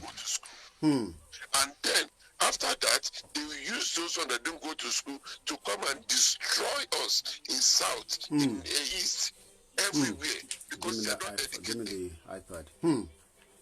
So this is one of the reasons why I ask every day on my program, what is going on? What is going on? Why is this? Why are we? Are these people in top? Listen to what you just said earlier on.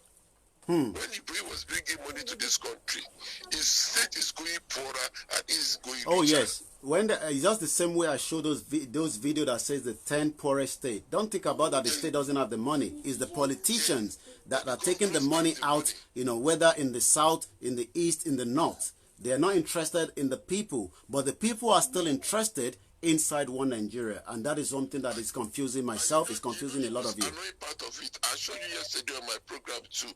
When somebody started, I said Tinubu said they should not do food for anybody, and nobody.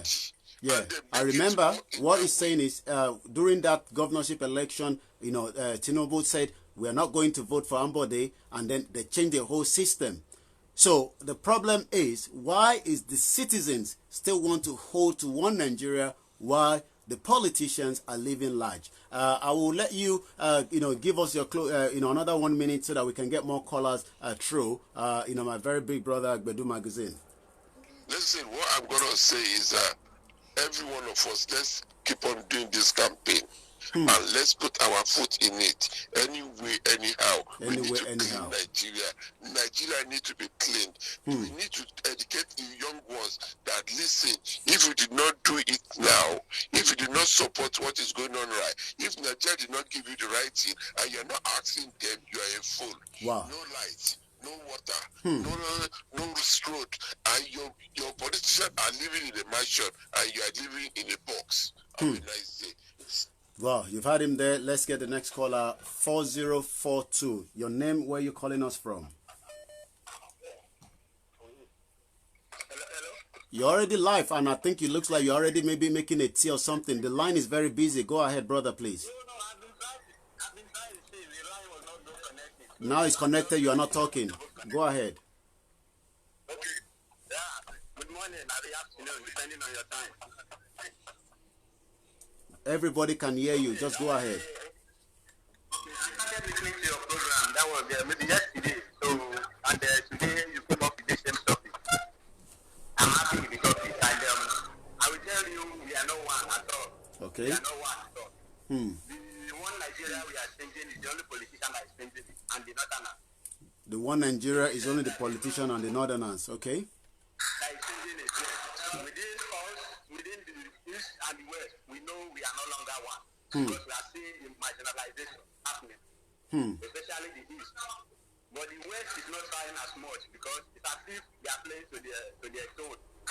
Okay. They are giving more chance to the northerners. But Okay. people have realized ever since that these people don't want us. You understand? Yeah. And we need to go.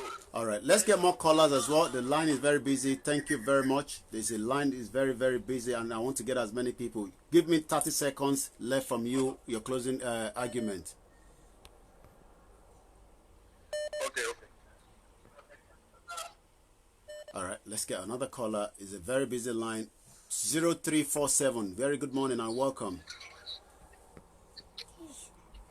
Hello, good morning. Oh, it's good to have a woman joining us and a beautiful sister. Your name, where you calling us from? I know the number indicate UK, but you could be any part of the world. Your name, where you calling us from? Yeah, my name is Elizabeth. I'm calling from Sheffield. Thank you very much, my sister. Go ahead, and I really will give you time because you as a woman have shown in that video this morning, some of our women in the country in Nigeria are still defecating outside.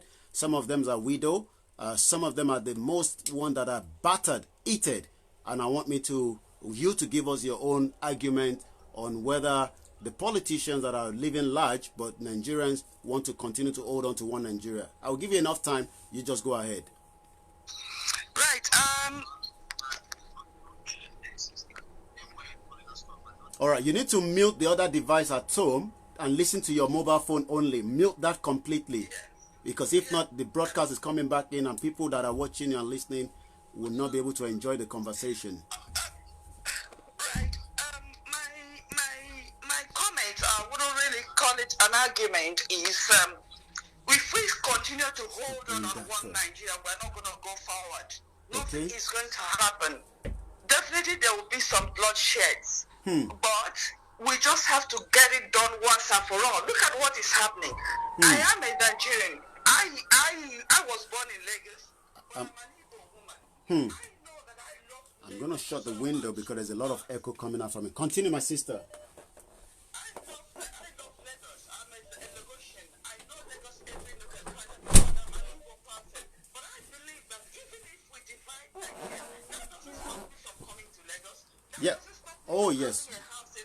Oh, yes. It's just like I'm in Nigeria, but I live in UK. That's right. Nothing stops me from coming to Lagos. I hate when people continue being scared of this happening. It just has to happen.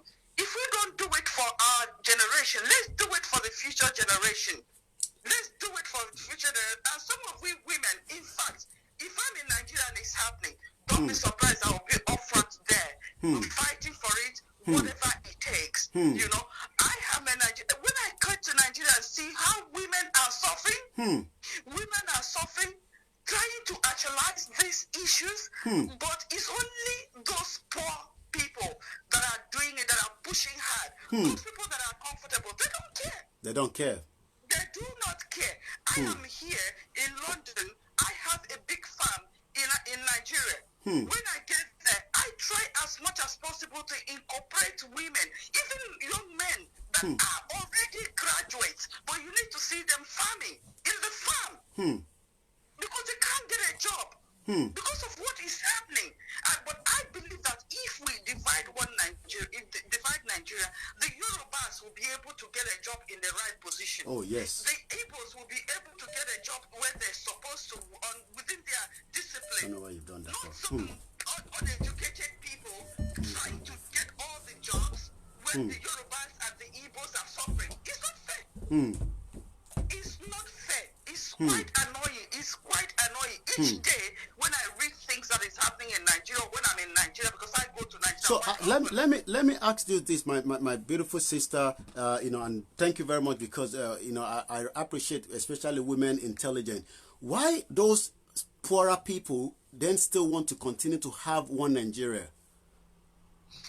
Okay, well, let's be honest with ourselves. There are so many people that are scared. They are quite scared.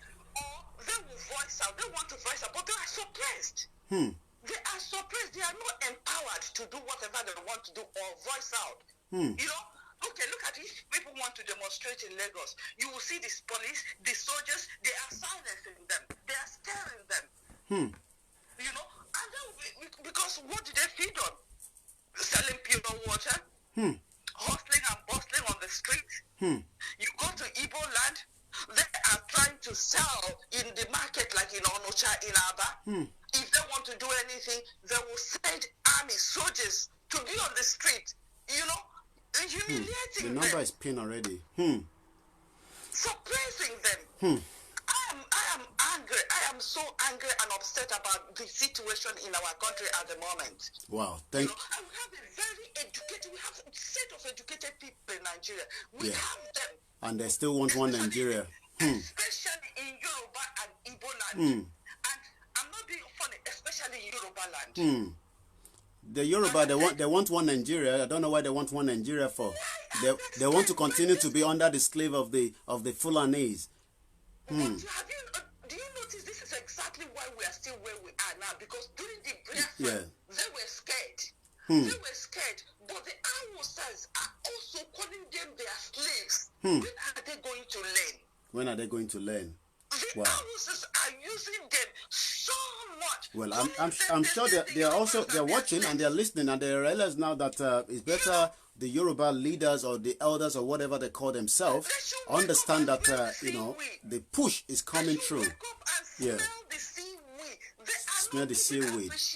Wow.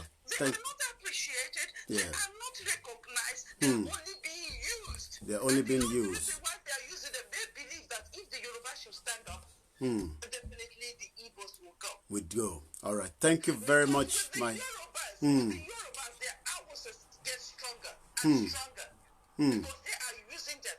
Wow. Thank you very much. Wake up and do something. Thank you very much for your contribution. We'll let you go. Thank you. Well, it's getting very hot as usual. I'm just returning a few calls that have come through. Let's pick this caller that is coming through. You have to understand that there's a lot of callers, and you have to bear with me. It's only one mobile phone, so if you keep calling and there's a line, there's somebody calling, you just have to wait until that person finish before you can come through. If not, we're not going to get any of you to come through. So we have to take it one at a time. So you only have one mobile phone. And then because calls come through and it disrupts the next call, and that has been what is happening. So it's jamming. You see, you guys keep calling. You got to be patient. Everybody will come through, but if we do it one at a time. So what is happening is that a lot of you are trying to call and picking it, but another person calls, it disconnects it as well. It's only one call. You have to be patient. Hello, good morning. 1 minute, I need to put you on the speaker, but I can't even get to the speaker because there's so much calls coming through. 1 minute. There's a lot of calls coming through that is making it very difficult to even... All right. 1 minute. All right, take that. There's so much calls coming through. So which one do you want? 1 minute caller. I'm going to put you through in a minute. Just bear with me. I got a lot of smaller hands here as well. All right, you take that. I have to keep the little one busy with their, you know. 1 minute, I want to put you on the speaker, but you know what? The other people calling are not even allowing me to do that. So I'm struggling to even find where the speaker is on the phone. I can't even, hello? Okay, I can't see you because the phone is gone blank. There's been, you guys have to be patient a little bit. If not, we're not going to get anybody. I'm going to turn the phone off and turn it back on again, because there's a lot of calls, and what is happening is the phone itself is... Can you take this to the room? Go and do this in the bedroom. Go to the bedroom with your brother. Bye-bye. So let me turn the phone back on again. It's only one phone, and this phone has been misbehaving. Go with go with your brother to the room. So we're just turning the phone back on. So I can read some of your comments. There's a lot of comment coming through while we're waiting for the phone to come back on. God bless you. I love your effort. Continue. Strengthen my brother. Biafra the Dua needs to join together to unite. Definitely. When you notice that there's a call coming through that you can't get through, just leave, wait a minute. We will have enough time. You know, we've just started the program. We've only used 1 hour. Yesterday we had about close to 3.5 hours. What we are doing is we're sending a strong message to my own Odudua people that the only way to come out of this contraction called Nigeria is to start understanding it now. And there's no more time. And we will make sure we push it to the extreme end of the board to get the message through. Good morning, caller. You're live. Okay, still connecting. Okay, not now. Okay.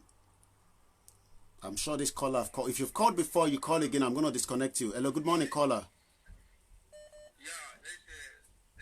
I'm calling from Germany. Okay, I'm sure you already spoke. You already called this morning, or was it yesterday? I'm just mixing you up. My first time. This is my first time. All right, go ahead, make it snappy. I have a contribution for. I have a contribution for this good work you are doing this morning. Thank you very much. Thank you. Yeah, because I'm hearing that we are discussing about the poor people. Maybe they are still saying one Nigeria. Poor people, it's like a beggar in Nigeria. Beggar have no choice. You understand? Yeah. Because if you talk about the poor people don't have choice because any politician in that Nigeria, they buy the youth of the Nigeria, buy the poor people. They buy them to go and worship them. The poor people, if we watch the system of Nigeria, anybody that want to speak about the politician, they will use police and soldiers to oppress that person. So because the poor people, they are afraid of the police and soldiers. So they can't even say anything. Because if you want to say that Nigeria, they will decide that Nigeria, everybody will do you in according to the way everybody will enjoy that country. We don't need it for the poor people because poor people is a beggar for the country. They have no choice.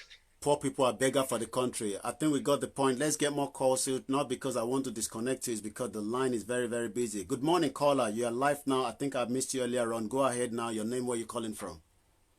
Hello, good morning. My name is Adewale. I'm actually an old student of AGS like yourself. Oh, okay. Wow. Good morning, brother. Go ahead. Your contribution. So, I understand the fact for the agitation for Nigeria to break up. I'm Yoruba. Okay. I grew up in Mushin. Okay. I know what poverty is like inside out. I dropped out of school like 3 times. Wow. So, what I would say is that there is powers that be in the world, United Nations, ECOWAS, African Union. It is not in anybody's interest for Nigeria to break up. Explain that explain that to us. This is another angle. It is not the power to be. Syria has been fighting a civil war since 2011, and millions of people have died. For us to want, hello? We can hear you. I don't want to interrupt you. I'm just. For us to want Nigeria to break up, we would know that millions of people will die. It is 100%. Because nobody in the Senate is going to give you a referendum like they gave to Scotland. Nobody. You're not listening. It is not going to happen. So, what do we now do to get whatever we want? We want to break up. We want to break up. We want to break up. What is the process? How do we want to break up? You know, United Nations is not going to let you go. G7 is not going to let you go because they are happy with the way the country is. They are happy with the way it is. But let's talk about economic development. What drives the economy? In America, in UK, it is credit that drives the economy.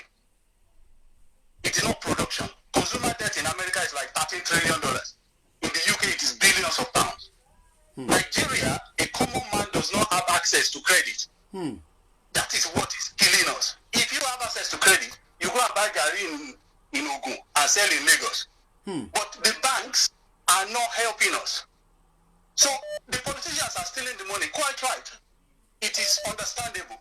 But at the moment, we have to understand that in 1973, the Queen gave Yakubu Gowon a state visit. A state visit means UK wants to romance you. They want to bring you close because they know that you have something that the world does not have. That is why they give you a state visit.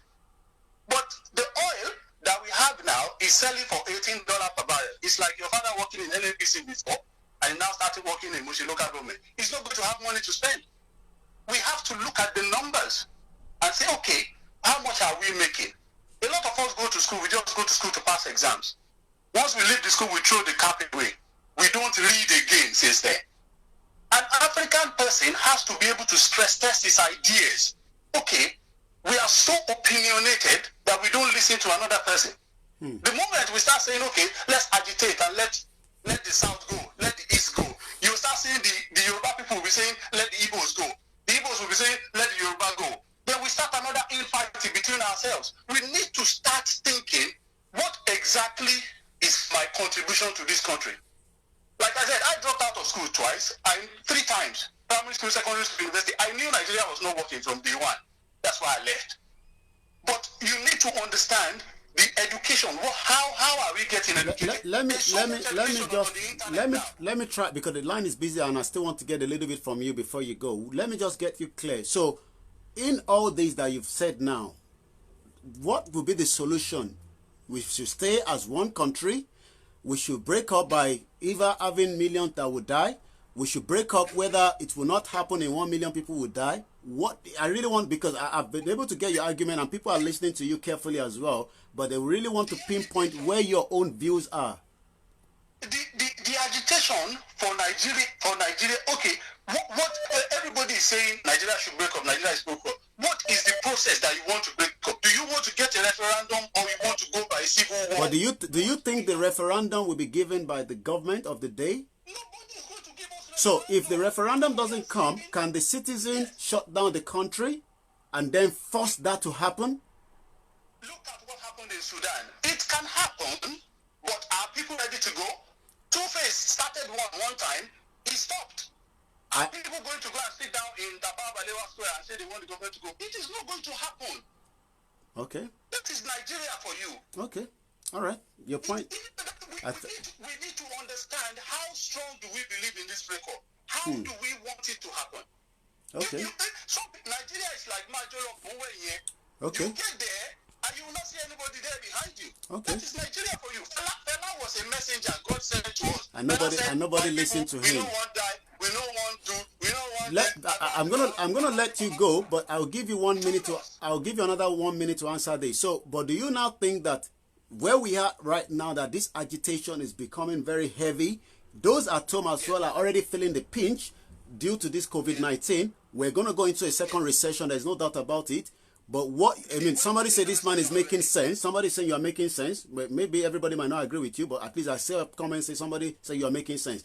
But with all this push now, with this push the citizen now, compared to where Fela was singing and when Showore came out and when all these people that say that maybe they will come out now in 1 minute, because I need to let you go. There's a lot of callers. Okay, this is one thing I want to say. There is one thing we need to look at in Nigeria. The first thing is religion, and the second thing, our people are praying for good leaders. And in Yoruba, they say,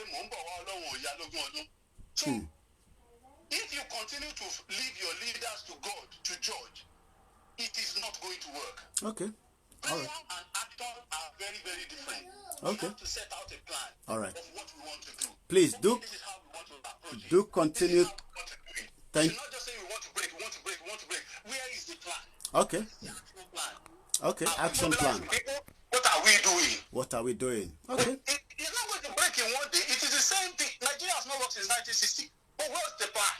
What is the plan? Okay. Some people have disagreed with you, and some people have said, yeah, your caller, you're right. But I'll let you go because I think I've given you quite a number of time to really put your argument through. Do send me your name. I want to know you by your name next time, because I work in the hospitality industry, and that is one area that people will say, always remember your guest. You are our caller. We want to remember you by your name, not by your number. So do send me. I appreciate it. Have a very good morning. Sunday morning, live discussion. The next caller is live, 7177. Go ahead. Hello? We can hear you. You're already live. People can hear you. You need to go ahead. You are listening to yourself, and that is going to be a problem. You need to mute the other device. Yes. Hello. My name is Reginald. I'm calling from. You see, the problem is you can hear me, you can still hear yourself inside the same device. You need to mute that device completely and just focus on the mobile phone. Hello? I don't want to cut him off, but I'm not sure whether he gets the message. Oh, he's muted himself as well. He's muted. Okay, all right. Well, the number is pinned there. It's very heavy. I could see so many missed calls. If I don't pick it straight away, bear with us. We're trying to do everything possibly best. We will return some of your calls. If I know that you've called, I'll return it. I'm calling you 4049. You've called. I'm returning your call. And that's a Nigerian number. It's not going through. Okay, we've got another caller coming through. I think that was the last caller. Hello, caller. Hello. All right, you need to speak up. That's number one. I can hear you. I know you called earlier. Go ahead. Hello? We can hear you. You need to go ahead and speak up properly. I'm trying to raise my voice. You need to do the same thing, Yeah, I'm calling from the United States. Okay, are you just waking up? You're about to go to bed. Speak up. We can't hear you. If I can't hear you, people listening cannot hear you. Yeah, what I'm saying, what I'm saying that the problem that He's hearing himself. That's the problem, you see. That UN did not recognize white prophet. They recognize only white prophet. That is the problem. And again, we have to make. He's listening to himself. That's where the problem is. I have to take him off. Hello, good morning, caller. Your name, where are you calling from? Yes, good morning. My name is Kathleen. I'm calling from Spain. Go ahead, Scotland from Spain. Go ahead. Yeah, thank you. I've been following you for a long time, and they are doing a very nice job. Thank you. And go let ahead. me go ahead with my point. My point this morning, whatever you are talking, the best way for me, in my own analysis, is to break up is in interest of every region. That anybody that called or said that he support one Nigeria now, neither that person have one way or the other way benefiting in this corrupt. Can I then put this question to you based on the last caller, not the one that we couldn't hear? The last caller said UN is not going to agree to that. The power to be is not going to agree to that. And also he also said breaking up, maybe 1 million people might die due to that process and all that. What is the thing that the way you think in your mind after listening? I know you're from the Igbo side and listening to so many conversations from either the Oduduwa. In terms of this breakup, how do you think it's going to happen? The power belongs to the people. The government are the people. Okay. The people operating the weapon are people like me and you. They are Yorubas, they are Igbos, they are George, there are many people. They are also feeling, they are watching you too. Many of them are not happy, but they cannot. I have so many of them. Many of them are not happy. But when you know that when things happen, you will see if they send them to go and shoot you, most of them will come there and lay down their weapons, especially the people of the Balkans. So, but there's one thing that Nigerian people forget.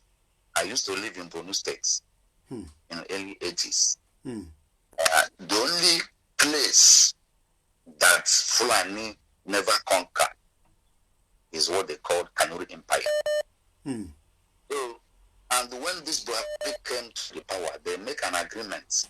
They have divided sides, the Kanuri and the Fulanis. That is why you see this administration, all the appointment is Kanuri and the Fulanis. This is what the most. So what you're saying is, because I want to get it. So what you're saying is, when people that are already frustrated, this breakup would happen with the people in, people. Okay, like now, if they say the white people will complete 1 week, let us stop whatever we are doing and go to the streets. One day at the same time, everybody. But the tankers, how many tank is going to come on the streets? They will stop. They will listen. They see anything we carry it. Everybody will be. Okay. You see, the game will change. Okay. But when Nigerians are afraid, all this country that many of us are living today, so you are living in UK. Somebody sacrificed to make it what it is. I know. Yeah. That's why you see that every time they say, for me, I'm not that I'm praying that people should die. But before you forget something, you must take a risky. All right. I think we got your point. Let's get more caller if you don't mind. But I think you're. For me, I stand in Oduduwa and the Biafra. All right. Thank you very much. All right. We'll let you go. All right. There's a lot of call. I know the next caller. Bright, go ahead. Your name. I know where you're calling from. Go ahead. Your name. Where you're calling from. You're already with me now. Your name. Where you're calling from. Bright, you're already in the broadcast. Your name, where you calling from? Okay. Sometimes people don't know that we picked up their call. Let me take this next caller. 9688. Good morning. Your name, where you calling us from? Hello. Good morning. My name is Elias Opara. I'm calling from Holland. From Holland. Go ahead. I also appreciate what we are talking about. Let me ask you quickly before you put your point across. I want us to start on letting people understand when we say break up, how is it going to happen? Because a lot of people at home are watching us and they're thinking you guys in diaspora are pushing for a breakup, but you are sitting down there asking for breakup, even though they are the one suffering. 1 minute. Nigeria is already break up. Okay. Because they're using Sharia law. Why did they use Sharia law? Sharia law means breaking the country into two. Nigeria is already a broken country. Sharia law on the north, about 11 states or 12 states are using Sharia law because they try to cut off the country into two. And now trying to implement the same Sharia law. We are no more in Nigeria, we are now in Sharia law. They are trying to exhibit Sharia law in the south. They are invading the south. I saw your comment there. Go ahead, my brother. So they are trying to invade the south. So now they use the pretense of Nigeria to invade the south and implement Sharia law. It's a trick. But the problem is that really the Yorubas are the one gluing Nigeria together.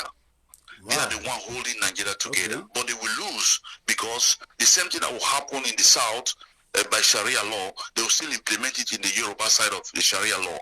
Yoruba is supposed to be Singapore of Africa. Lagos is supposed to be Singapore of Africa.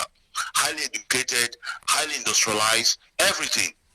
Yoruba is supposed to be the best of the best in the whole Africa. It's been like a slump for the last 20 years. And one particular party, which is the leader of the APC himself, was the first governor and all that, Ahmed Abdul Shawaju, and then that has been that. I mean, PDP has not even taken over Lagos for the last 20 years, but Lagos continues to look like slum. So I can see where you're coming from, that Lagos should be the Singapore of today, but it's no longer the Singapore, and those in Lagos are also suffering like those in other part of the country. But I really want you to still give me that reason and how it would happen. Yeah, the way it will happen, how we're going to break up is this. If the Yoruba community decided to make an alliance with the East, okay, and then the Fulani, it's not about the Hausa, it's only about the Fulani. So the Hausa are not the problem, it's just one cabal, one minority that have been controlling Nigeria, which is the Fulani. If today the Yorubas decide to make alliance with the East, Nigeria is finished. We will now rebuild the country the way it's supposed to be, because the Fulanis are only to destroy anybody that is on their way, and they use the people to destroy themselves. Okay, all right. They don't have that capability, but they use, like the Yorubas, before they use the Hausas to conquer, and now they're using the Yorubas. So that is the problem we're having. All right. I don't have much to say, so other people will go in. Thank you very much. You see, I like when people call like that and they go straight to their point. 4091, I think you've been trying to call earlier. Good morning. Where are you calling from? Lagos? Or where? Okay, I'm not sure. He's in already, but he's not talking. Hello, good morning. Okay, we'll have to take you out because the line is very busy and more people want to call and join the broadcast. Good morning, caller. You're already in. Yeah, good morning, Koiki. Good morning. Your name? I can't even write anything down because I can't have the phone somewhere. I have to put it close to the broadcast. Your name? Where are you calling us from? It's Danny. I'm calling from East London. Danny from East. Well, next time, everybody just send me your name so I can save it and I don't have to be calling you 6935 or whatever. So I want to address you by your names. Yeah, go ahead, Danny. Yeah, this is the point. This is the point. The Igbo leaders, the Igbo political elite, they dine and wine with the Hausa Fulani people. The Yoruba political elite, they dine and wine with the Hausa Fulani people. And the people at the bottom worship all these politicians. Imagine police officers watching politicians, watching all this elite in Nigeria. How do you think it's going to work? These people have empowered area boys and all the higher killers in Nigeria. How can you come on the street? If you speak against the government, they will come and kill you. If you speak, look at the comedian that just spoke about. Yeah, I played the video already this morning. Yeah, the damage is very cool. Look at what happened to the boy. Are this not the youth in Nigeria? That is why we're saying that we have lazy youth among us in Nigeria. How do you expect us to get a referendum with all these hoodlums we call Nigerian youth? It is impossible because the elite work with these Fulani people. They are dining and so if I can get you right, Daniel calling from East London, the Yoruba leaders and the Yoruba dine with these Fulani, the Igbo dine with them, even the Hausa dine with the same Fulani, and it's going to be very difficult to break it up. That's what you're saying. It's going to be very difficult. When Shawuna said, let's come out and protest, how many people came out? How many people? But do you think that the pressure that is now coming from the Odudua like me and others that are now also pressing the gas and saying, look, this country is not working, Nigeria is a fraud, we all know that it's a limited complaint to some individuals and groups of people, we must enlighten you guys at home to be part of this and understand that that is the only way you can save yourself? Koiki, if the people in Nigeria could join this agitation, things could have been different by now. But people in Nigeria are not joining this agitation. What they are crying for is hunger. They say we are hungry, we are hungry. People are not saying. So do you now think, I'm trying to really push you, and I'm going to give you a few more minutes. What I want to know is, so this hunger, do you think that could then use to revoke back to this nasty politician that they are the devils, they are the ones that have held people to bondage for years and years? Are we going to see people now say, you know what, we've had enough and enough, we don't have food, you guys have money, we will deal with you? That is why I'm advocating that people in diaspora should stop sending money home. Wow. Because Nigerians know that if the government is not providing for them, their families in diaspora will provide for them. Look, if people in diaspora could stop sending money home in 3 months, people will take back their country in Nigeria. I'm telling you, that is the only big solution. I'm telling you, this is one of the solutions. If people in diaspora can come together and stop sending money home, I'm telling you, when Nigerians don't have an option, they will face their government. I'm telling you, I've studied Nigerians, I've studied people in abroad. I see that people in abroad want the best for Nigerians, but Nigerians don't want the best for themselves because they believe people in abroad. I'll give you 30 seconds to close it. There's a lot of call. And that 30 seconds, I want you to listen to what I want to say. The governor and the state in Ondo State, where Daniel James was attacked by Fulani, I've not even given him 1,000 naira towards his medical, towards his support. The money that has been coming has been close to almost 60 to 70,000, but from the diaspora. So what you're saying is, cases like that now, we should just close our eyes and people will see that and say, Daniel is almost dying, but we diaspora are not interested. And then those at home will fight back. Your argument on that? Absolutely. if we make it clear to Nigerians that people in diaspora are not interested in supporting Nigerians unless Nigerians stand up and fight for their right, I'm telling you, within 3 months. Wow. Within 3 months. Daniel, thank you very much. Do me a favor, send me your name so that the next time you call, I will know that it's Daniel coming from East London. Have a very good morning. It's very hot in here. This is a number from UAE. Oh, yeah, I think I might know this number. Good morning. Good morning, bro. Okay, you do me a favor. If you're listening to me from another device, you need to mute it completely. I don't want to be saying this all the time, guys. No. I'm using the same phone to call you. I was listening to you with my phone. Okay, all right, go ahead. Maybe it's just some interference. Go ahead. So, okay, please, bros, don't be offended. I still want to contribute to oh, yes, go ahead. We can hear you. The problem we have, the problem we have is we are afraid of death. We are afraid of death. You want to live. The last sang it. I know one die. I know one die. Go ahead. Yeah. The people you want to try to please to be in the same country with you hate you so much that they want to take you by force. It's either they take your life or you protect your life. They change you to something else. Are you getting me? We can hear you. Now the problem with our people down there is the security, the police, the army. The government has made it in a way that you cannot be free to express yourself, to express your emotion. If you come out to protest of your rights, the police will humiliate you, the army will humiliate you. We deal with you. But I believe in Western world is not done like that. No freedom of protest. You cannot protest against the government.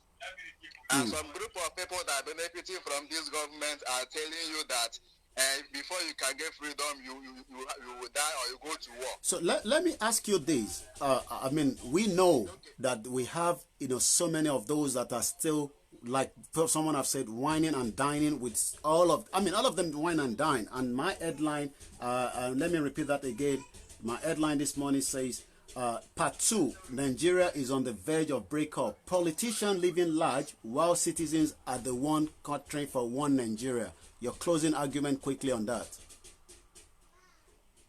Yes. What you said is right. The poor people, they are only afraid of losing their life. They know that the politicians are living large and the politicians don't care about their future. So they are happy the way it is. Well, you've been trying to connect. It's a very busy line, Justice. You might get through. Just bear with me. It's very, very busy line. All right, let's get more callers through. Thank you very much, caller. Thank you for your contribution. It's very hot. I think I have the next caller. Good morning. Your name, where you calling from? Good morning, my brother. Go ahead. Your name, where you calling from? I know it's a UK line. It could be any part of the world. Yeah, I'm calling from UK. Okay, go ahead. You've seen the headline. You've been listening to the conversation. I'm so glad about what is happening now. I have a suggestion to make. Go ahead. They can hear you. If we should fight this thing individually, we will not get anywhere. I suggest that we in diaspora, we get ourselves together. The Carlos, the Mayeguns, and other group from west, from east, ordinarily from the southern part of the country. If we could get ourselves together, then we'll pass the message across to Nigeria. We'll select a date. Maybe sometime this year, we say, if you are from the south or if you are from Nigeria and you want breakup, stay at home for 2 days. Let us just shut the economy for 2 days. Then that will send a strong message to the whole country and to the whole world. Okay. By doing that, we'll let everybody know that we don't want to go violent. Okay. We want it in a peaceful way. We want to go. We want to go our separate ways. Sit down at home. Shut down the economy. Sit down at home for 2 days. Then let us see, Lagos will be shut down. Aba, Enugu, and Onitsha will be shut down. The major... At least they can't, the military cannot come into people's house and say, come out and go out. Exactly. Then when the foreign media has carried the whole world that Nigerians want separation, then I think that is a very good start. It will send a very good shock to the powers that be. They will know that the people has risen up. I can see Omola, they are fighting there, distraction, all kind of fight going on. The comment there. Go ahead. Somebody said nice one from this man. Charles is saying you're saying it's a nice point. My suggestion is let the people involved in diaspora Keep your Yorubaness one side, keep your Igbo-ness one side, keep your area one side. Let us come forward now as Southerners that want to get rid of these Funanis that has destroyed us for 60 years. Let us say, stay at home for 2 days. Shut the economy for 2 days. Everywhere be empty for 2 days. The whole world will see it. Then we will take it from there. We take it from there. We know that really we are serious. A lot of people agree with you. That we are serious. A lot of people say valid point. Wow. I think somebody said it has happened before in the Biafra land when they said people should stay at home, and I think I remember that time. All right, thank you very much, my brother. Please. Oh yeah, go ahead quickly. Yeah, go ahead, please. You see, the good thing that has happened to this struggle is that the Yorubas has come in. Oh yeah, we're coming up. We're working very hard behind the scene now. Yeah. It was Igbos. They said that the Igbos want to go. Now the heat is now on everybody. Now, if we should come together now, let the Yorubas, we have forgiven you the past, you betrayed us, the rivers betrayed the Igbos, everybody betrayed the Igbos. Everybody betrayed each other. But that the point now is life is at stake now. Yeah, the only thing that Igbos committed, the only offense the Igbos committed is that they are hardworking. That is their only offense. Okay. They are hardworking. So because of that, we are headed. We lost our properties in the rivers, we lost our properties in the north, but that now belongs to the past. If we should be complaining about this, our grandchildren, our great-grandchildren will still suffer what we are suffering now in a more severe way. Wow. So the best time is now. Do me a favor, do send me your name so that the next time you call, I won't address you as your number, the last 4 digits. I want to address you by your full name, and then that way, that's the only way I understand, because I work in the hospitality industry for a very long time. Thank you very much. Yeah, I'm innocent by name. I've sent you a message already. I'll pick that up after the broadcast. It's still very hot in here. It's a Sunday sermon, and we're also preparing for Mayegun. I know Mayegun will be coming up very soon. Mayegun hit them hard. Citizen AY, I could see you there. Watch Odudua TV. 1 minute, brother. My Odudua, I'm going to speak in my dialect a little bit now. Hold on, caller. Let me just pass this message through. Sherry, òmìnira ta fẹ́ gbà yìí kò ń ṣe fún ara wa nìkan, fún gbogbo àwọn tó wà ní àwọn tí wọ́n ti bí gan la fẹ́ jà ìjà òmìnira yẹn fún. Tá bá dẹ̀ ní ká dúró pé ká máa wo bó ṣe ń lọ báyìí, ká má sọ̀rọ̀, ká má ṣe ohun tó yẹ ká ṣe nísìn. Ìyà tí àwọn ọmọ tí wọ́n ti bí máa jẹ nílùú ilẹ̀ ọmọ ilẹ̀ Odùduwà ó máa ju ìyà tí àwọn èèyàn ń jẹ lọ nísìn. Mo ti fi oríṣiríṣi àwòrán àti oríṣiríṣi statistics mo ti ṣàlàyé fún yín ní ilẹ̀ Odùduwà, ní Ọ̀ṣun, Ògùn, Èkìtì, gbogbo ibi tí ọmọ káàárọ̀ òjìrè wà, àwọn èèyàn ló ń yàgbẹ́ síta, kò sí tọ́ílẹ̀tì tí àwọn èèyàn ń lò, àwọn èèyàn ò rí tọ́ílẹ̀tì lò, àwọn èèyàn ò rí tọ́ílẹ̀tì lò. Níbi pé wọ́n rí tọ́ílẹ̀tì lò, àgbàlagbà lọ lo tọ́ílẹ̀tì ní abúlé, nínú oko, èèyàn kan á kì mọ́lẹ̀, abàsùn. Ọmọ kékeré á jí lóru, á kú nítorí pé kò sí ilé ìwòsàn tó ṣe kókó ní pé ó lè fi ṣiṣẹ́. Good morning, caller. Go ahead and get your conversation going through. Hey, my brother. Good morning. This is Verge calling from Thailand. Wow, Thailand. Good morning. Your contribution. Yeah, from Thailand. Yeah, my brother. I used to have this dream that one day Nigerian government will call for an election. Nobody will answer them. Nobody will vote anything. Nobody will talk to them. I used to talk to listen, let me tell you, I used to watch your life, because of this lockdown now, the thing, so many things have been happening, and we, the young people, are picking up. We, the young people, are starting knowing what exactly is happening in our land. Listen, my brother, when I was coming to Thailand, I want to speak this to the whole world. Go ahead. I was coming to this Thailand, the first time I'm coming to this Thailand, do you know what sent me back from the airport? It's Nigerian passport. Wow. Nigerian passport that I used. How? I'm going to make it snappy. That is where I know that country is something else. That country is just like caging somebody and locking somebody in a cell. Do you know what the immigration officer told me? The immigration officer looked at me and he said, my friend, you don't have problem. Your PTA is okay. Your name is okay. Your passport is original. But the problem is the passport. We don't trust this color. We don't trust it. And that is from that day I know that this is a problem for us. And I used to tell one of my friends that, listen, let me tell you, my brother, his name is AGD. I used to talk to Go ahead, go ahead. I'm really seeing young people like you coming up with something like this. It gives me the joy like that. You people like me are reasoning to I'm reasoning. Because the way we are going in that country is something else, my brother. It's only somebody that doesn't reason. It's only somebody that is thinking faculty does not clank like a clock that will not know what is happening now.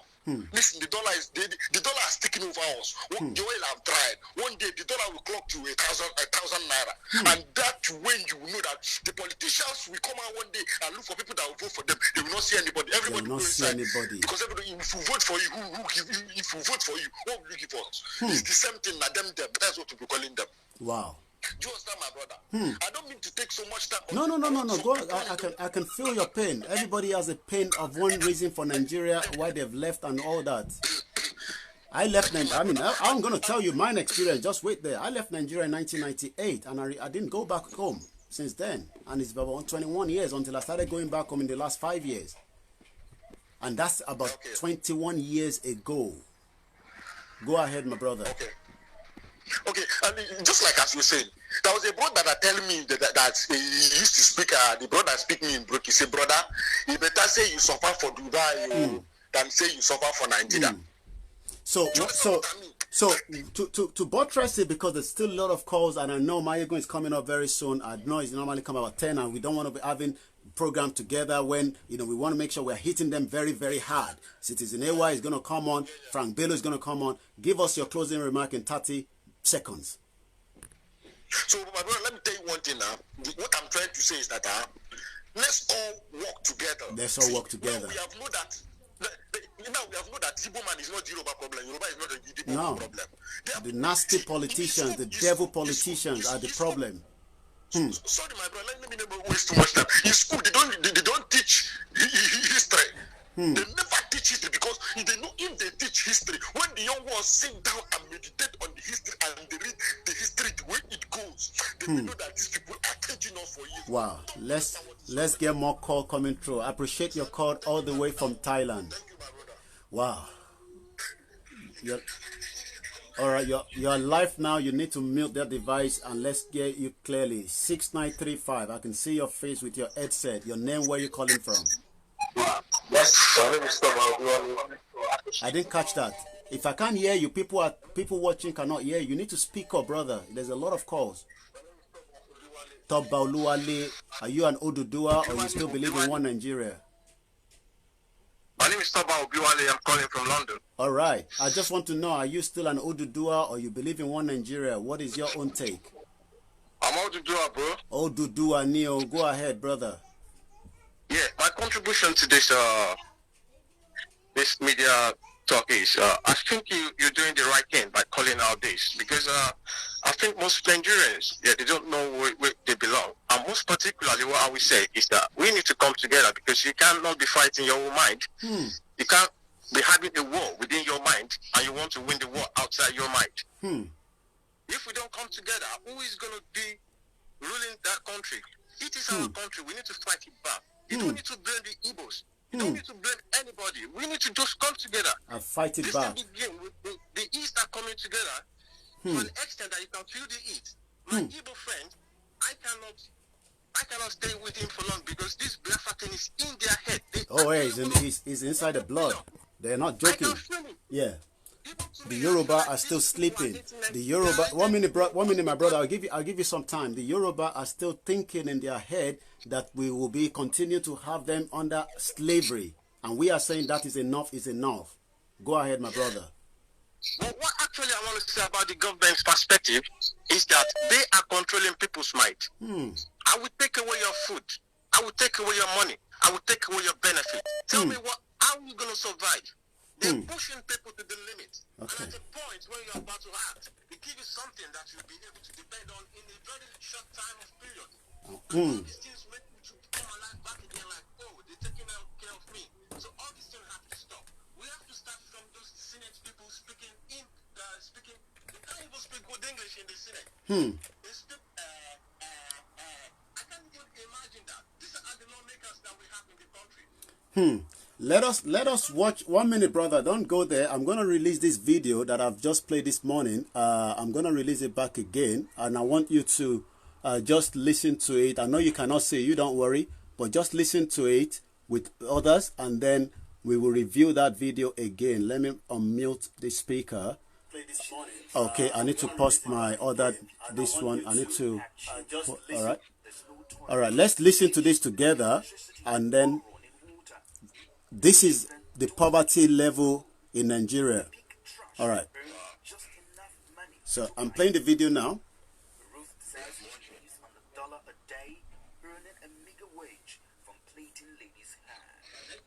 Actually, things are very, very difficult and tough. It affects my children. It affects them so much that they went around picking things to sell.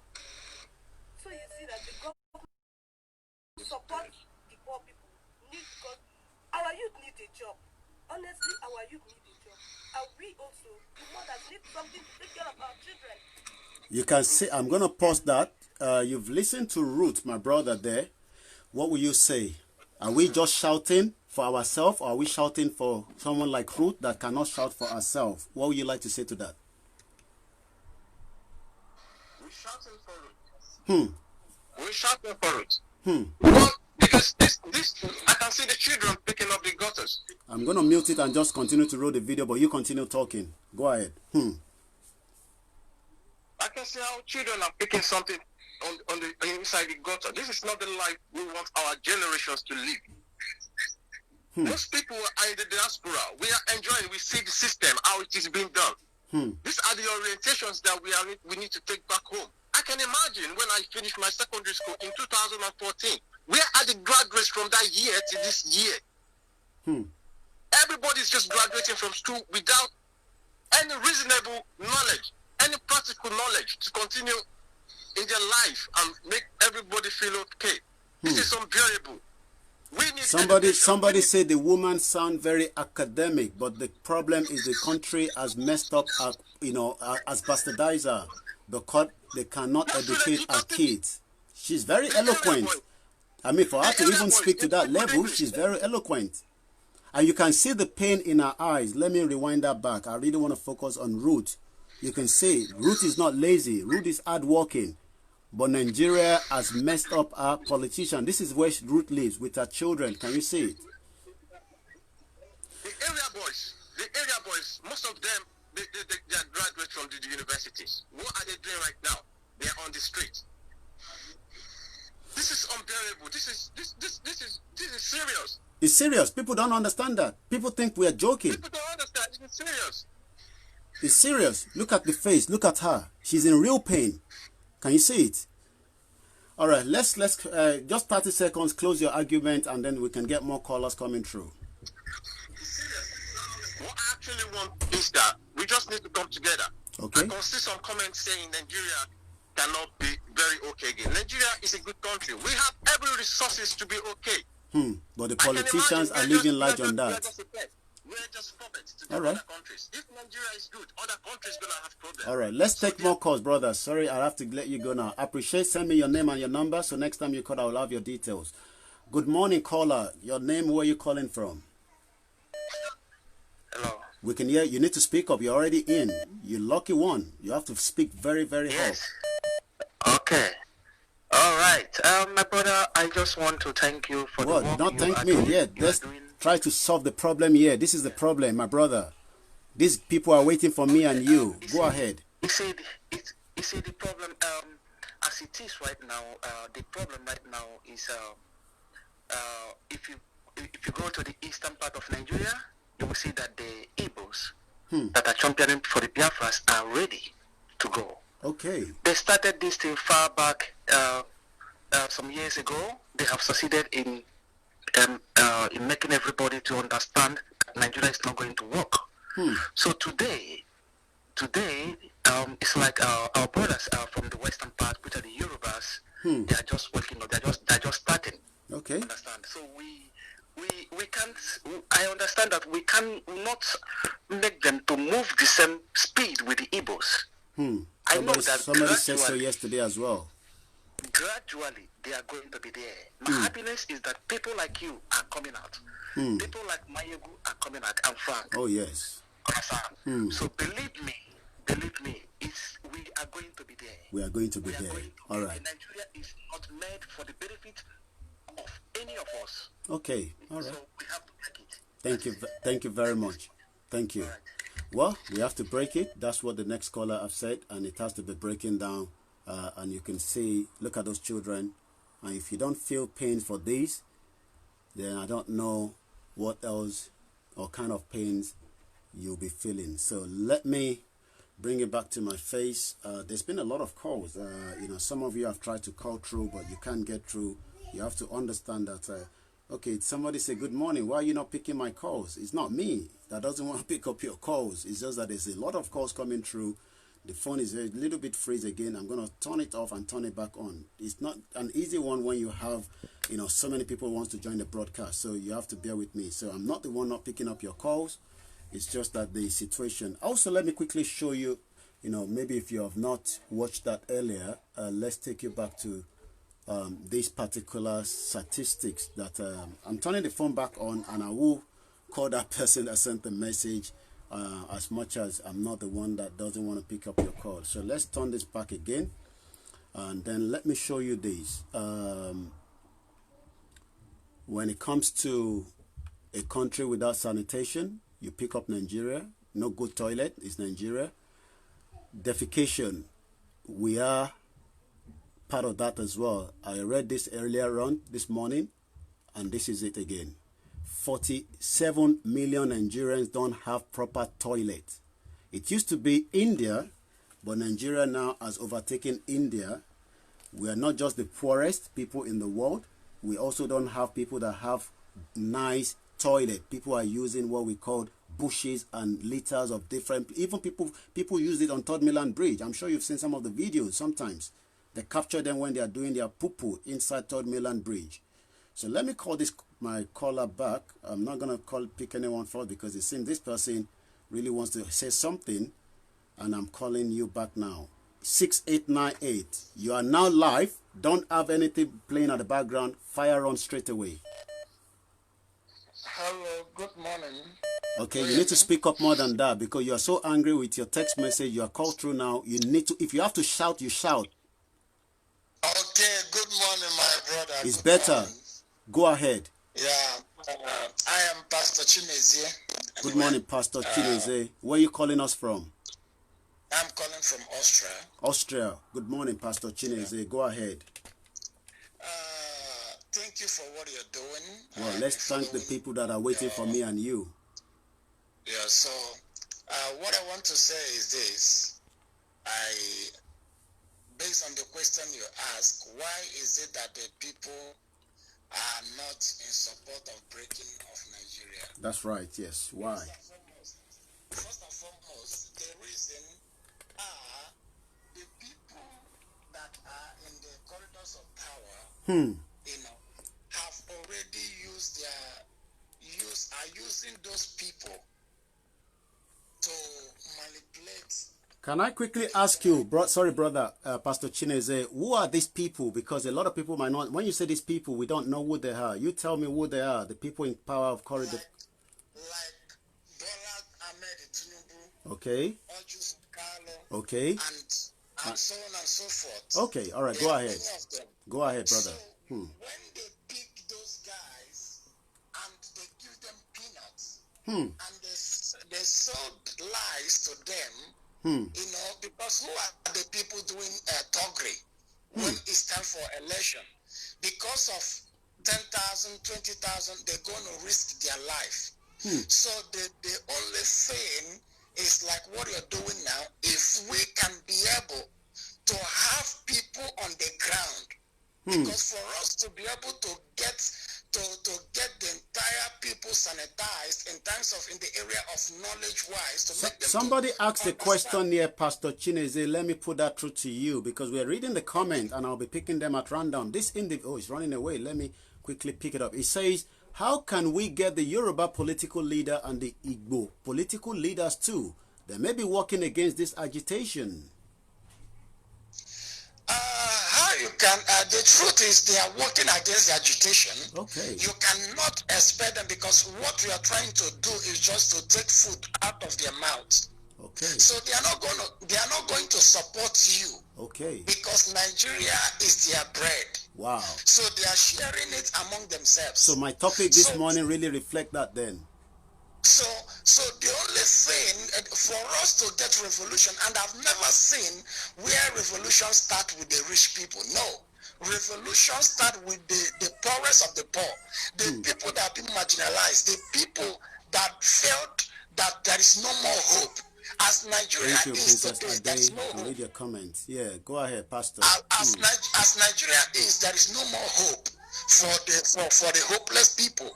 You know, for people like me and you know, we are in Europe, we will say that everything is fine, but truth, everything is not fine. You have your kids here, and the time will come you will need to retire, and when you get old you want to go back to your motherland, and there's no, to your fatherland, and you don't have security. Your life is not assured, and your children will grow up here. There is no certainty that your children are coming back to take care of you at home. You know, so there is need. If all of us, both the pastors, both the preachers, can stand, not because of money or political appointee, and everyone will just be hiding out of in their wife wrapper. If we can be able, because Martin Luther King is a preacher, is a pastor, and he created the revolution that produced black rights in America.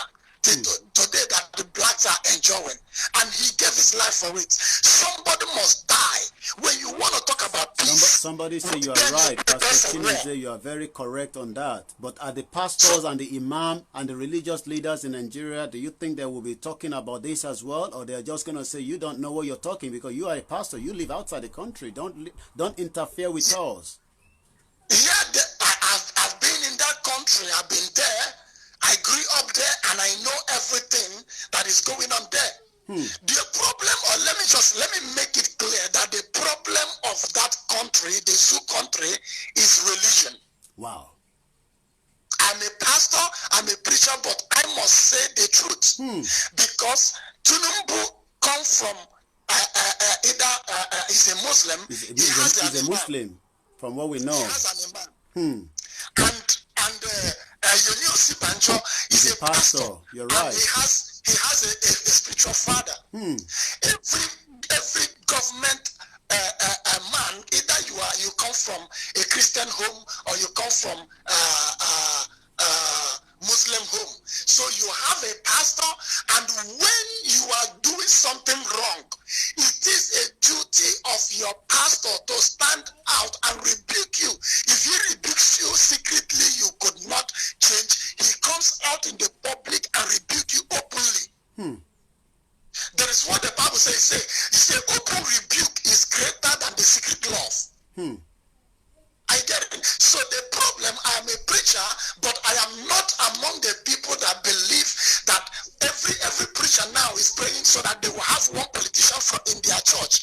Because when you have a politician in your church, he goes there, he steals from the public fund and then bring it back to you. He brings back to you. You are building houses, your children, you send them abroad, and you are traveling all over the world, and that is what all of them want. You know, so this is what all of them want. They don't care about the flocks. They don't care about the people that God has put in their care. And that is why that country is still in that direction. So if the pastors, people like Kumuyi, people like Oyedepo, people like Michael Delecha and so on and so forth, can stand out and say, and call a spade a spade.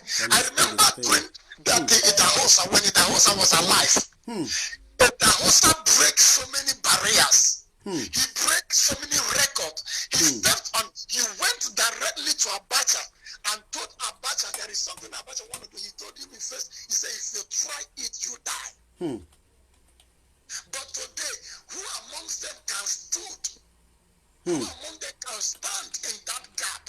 Who among them can be able to stand and challenge the government? Who can stand and defend? People have been killing, Boko Haram have been killing people, Fulani Hesman has been killing people, and the past you die.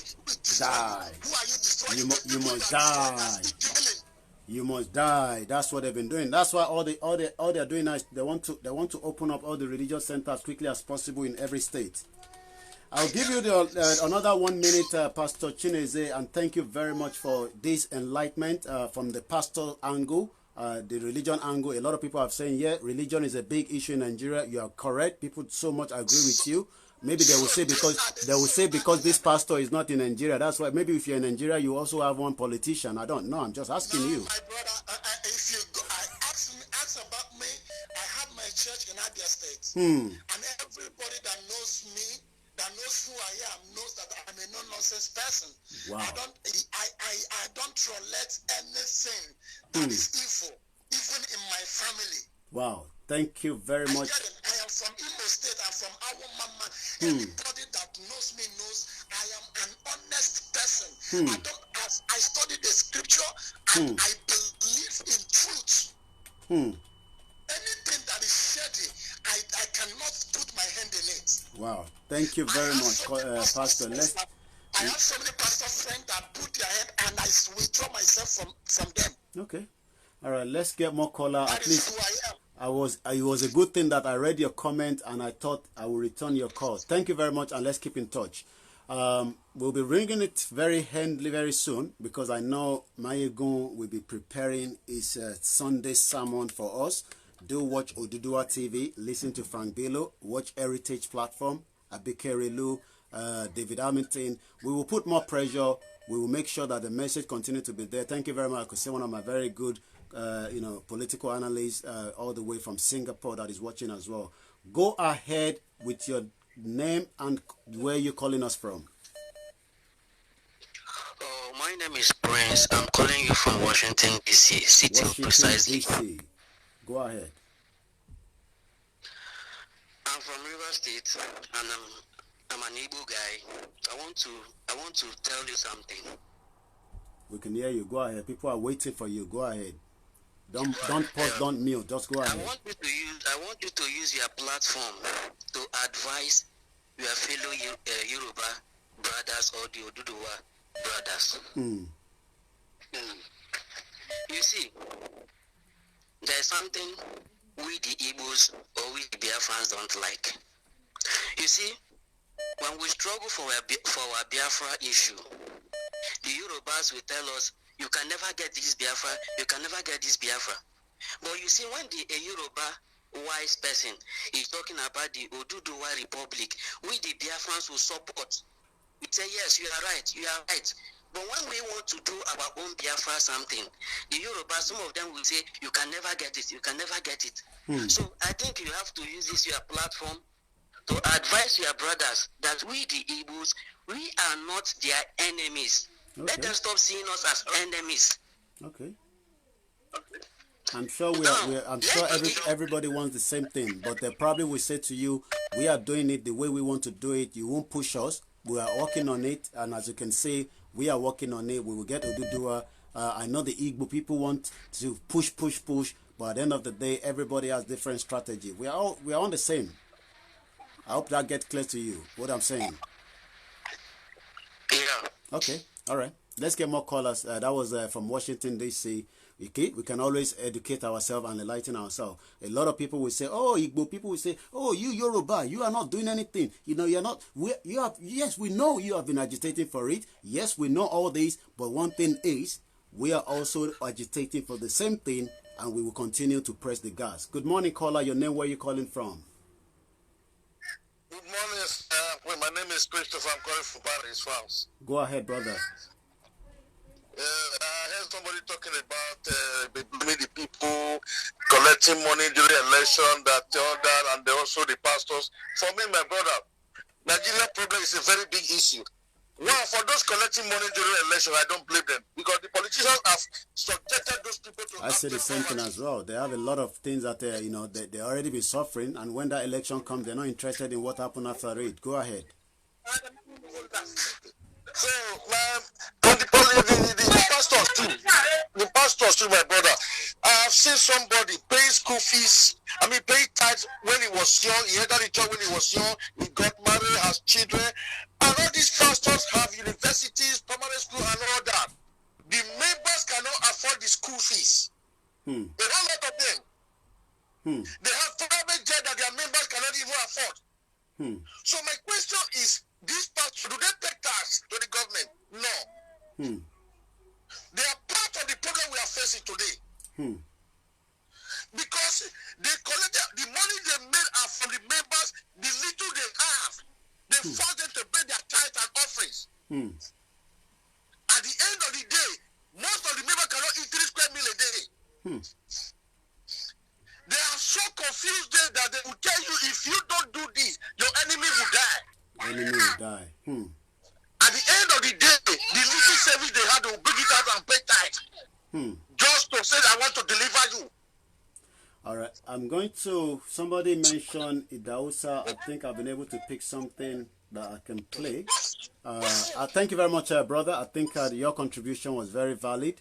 And let's continue to enlighten and educate the people. And I'm just going to quickly again say to all my Odudua, I won't pick a call for now. I know people are calling. Intimaso fún yín ni pé bàbá fẹ́ wà lóko ẹrú ìtítí a lè wà nínú ẹ̀ together. O lè jókòó síbi tó wà nítorí pé ìrọ̀rùn wà níbẹ̀, but gbogbo ìgbà o láti máa rántí pé àwọn kan wà tí ìyà mú wọn ní ojoojúmọ́. Ìyà yẹn kò dẹ̀ ń ṣe ìyà kékeré rárá. So à ń pè yín pé òmìnira Odùduwà tá à ń sọ̀rọ̀ yìí ó kàn mí ó kàn ẹ́. Gbogbo family ẹ̀ kọ́ ló lè kó kúrò nínú Nàìjíríà yẹn. Even bó bá fẹ́ kó gbogbo wọn kúrò, gbogbo wọn kọ́ ló máa ní àǹfààní láti kúrò nínú Nàìjíríà. Kò ń ṣe pé torí pé o ò ní owó láti fi kó wọn kúrò, àmọ́ kọ́ o láti rántí pé ibẹ̀ yẹn àwọn kan náà ṣì máa wà níbẹ̀. Bó bá tẹ̀ wá kó gbogbo ẹbí ẹ̀ kúrò nínú Nàìjíríà, ṣé kò jẹ́ kó mọ̀ pé Nàìjíríà yẹn fúnra rẹ̀ kò ṣiṣẹ́ fún gbogbo èèyàn? Ìmọ̀ ọba díẹ̀ pérépéré báyìí ló ń ṣiṣẹ́ fún. So mò ń rẹ̀ lọ́kàn pé kó wónú ara ẹ̀, kó wò pé ntí tá à ń sọ yìí tó jẹ́ pé ó tó jẹ́ ntí àwọn èèyàn kan ti ń sọ tẹ́lẹ̀ táwa náà tí wọ́n ń sọ nísìn. Gbéyẹ̀wò wò lọ́tún wò lósì, ṣé Nàìjíríà ń ṣiṣẹ́ fún ẹ? Ǹdẹ́ mi ń béèrè lọ́wọ́ ẹ nìyẹn. Látijọ́ tí o ti délé ayé, ṣé Nàìjíríà ń ṣiṣẹ́ fún ẹ? Látijọ́ tí wọ́n ti bí àwọn òbí ẹ, ṣé Nàìjíríà ṣiṣẹ́ fún wọn? Látijọ́ táwọn tó ti bí àwọn òbí ẹ, ṣé Nàìjíríà ṣiṣẹ́ fún wọn? Tí kò bá wá ṣiṣẹ́, kólúkálukú dá wà, kàwùsá dá wà, kí Ìgbò dá wà, kí Yorùbá dá wà. Àwọn kan wá sọ pé àmọ́ ń kọ́ àwọn tó wà ní abẹ́lẹ̀ tó jẹ́ àwọn tí wọ́n jẹ́ èdè míì nínú ilẹ̀ Yorùbá.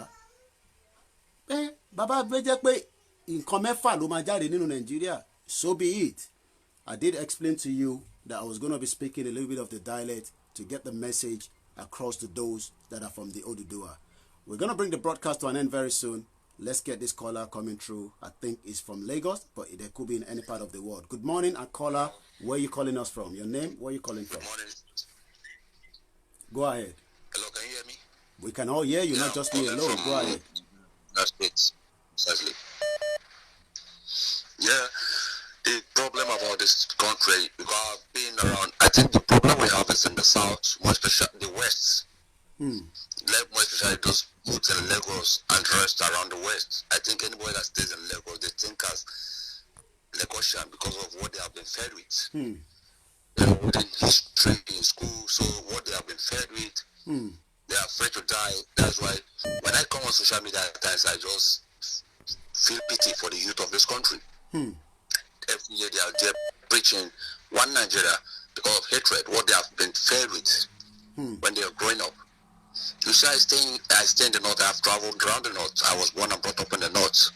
But the real Fulani man, Hausa man don't believe in one Nigeria.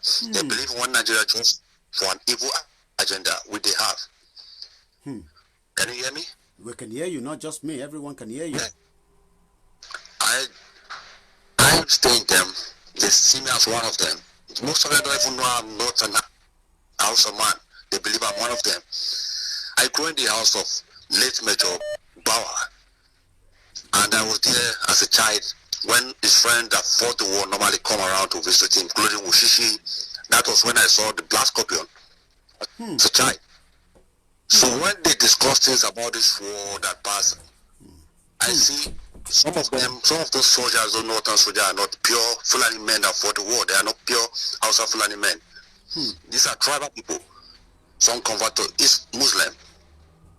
So when they discuss things about the war, I now know that they fought this war not because even Black Scorpion said something which I can't forget. His problem with the late Yaradua's senior brother, the general. They have a problem when they were coming from the east. He says something in the I know that. So, sorry, I'm going to pause you. I just want to know what is Black Scorpion, because I'm lost there. I want you to. Benjamin Adekunle. Oh, Benjamin Adekunle. Okay, sorry. Yeah, okay, go ahead now. Yeah, we can hear you. Go ahead. He said he was trying to prove a point. That was why he made a display in the war front. Okay. That the North will want to take the victory for themselves, that they fought the war. Why they are not the one that fought the war? So when I hear the West, more especially this youth in Lagos and the other side, from the southern side, talk about one Nigeria, I feel pity for this country. I was born and brought up and I still live in the North. I go to NDA Defense Academy every day. You come there, you will see discrimination. These people have hijacked everything of this country. If you don't change to Islam, you hardly get the job. Wow. They can sit there and talk whatever they like, but if you come down to the ground, I stay with these people. Till now, I was born and brought up, I stay under the custody of Major Power retired. The man that fought under the 3rd Marine Commando. When they talk this, I see hatred. Some of them even said to themselves, when they sit, they talk, I hear them. Say to themselves that we fought this war, it was a mistake. I'm talking about the tribal, those that have tribe, but they are Muslim. Why we want one Nigeria? Now let me tell you this, what some of them say. Why we want one Nigeria? If we allow these people to go, this House of Land will run over us. So if they are together in this country, we stay together as a one in this country, then we have fear that they have other tribes. There are many, so they can't overrun us. It will take them time to overrun us. So it's better we fight and stay as one Nigeria. Not they want to stay as one Nigeria, but the fear of the Fulani. Yeah, the fear. The Fulani they don't believe in one Nigeria. They have an agenda, even till today. Because I stay with them, they talking, they discuss. It is a discussion. A pure Hausa man, we have good Hausa men. I stay with them, they have good ones that they hate what their people are doing. But majority of them, that's why they hardly train their people to school. So that they will be controlling them day in, day night. That's why if you see in the North, whenever crisis happen, they will kill, you would think they are fighting they are killing Igbo people. No, as far as you are a tribal person, they believe you are against them. You are not for them. So let me just quickly let me ask you this. So those of us now putting this pressure for one Nigeria, do you think we will be able to push it where we can not change the mindset of those in that particular location, but the mindset of those within the region of the Oduduwa and the Biafra land? You ask if I should get right to say those of us pushing for one Nigeria. Yeah. Well, no, those of us that are not pushing for one Nigeria. Thank you very much. Those of you that are not pushing for one Nigeria, I think, even myself, at times I feel for the Meduguri people, the Adamawa people. We have Christians there. They are afraid that if the Oduduwa should go, the Biafran should go, what will be of them? And those are the minority you're talking now. Yeah. Yeah. Some of them even tell me, few know that I'm not from the North. We play soccer with them. When they call me my name, some of the pure Hausa men would shock and look at me. He's not one of us. But they say deep things about their evil agenda. And I was there. So the fear is there from the minority in the North. The fear is all over them. How this Boko Haram started, I was there. They started gradually killing Christians. You can't go out. Well, OLAYOMI, some are not even aware that there is internal war between Fulanis and Hausa. OLAYOMI said that now. So they have internal war between both of them as well. Internal war. That's why you see Nigeria can never agree in one thing. If Nigeria is a God nation, let me use Oduduwa as an example of the Biafran. You will see if the government are not doing well, they will come out to protest, to revolt. But because the North, they have been brainwashed by their people, and there's no unity among them. That is why you see the North will not come out to revolt. Because they have their own internal wrangling.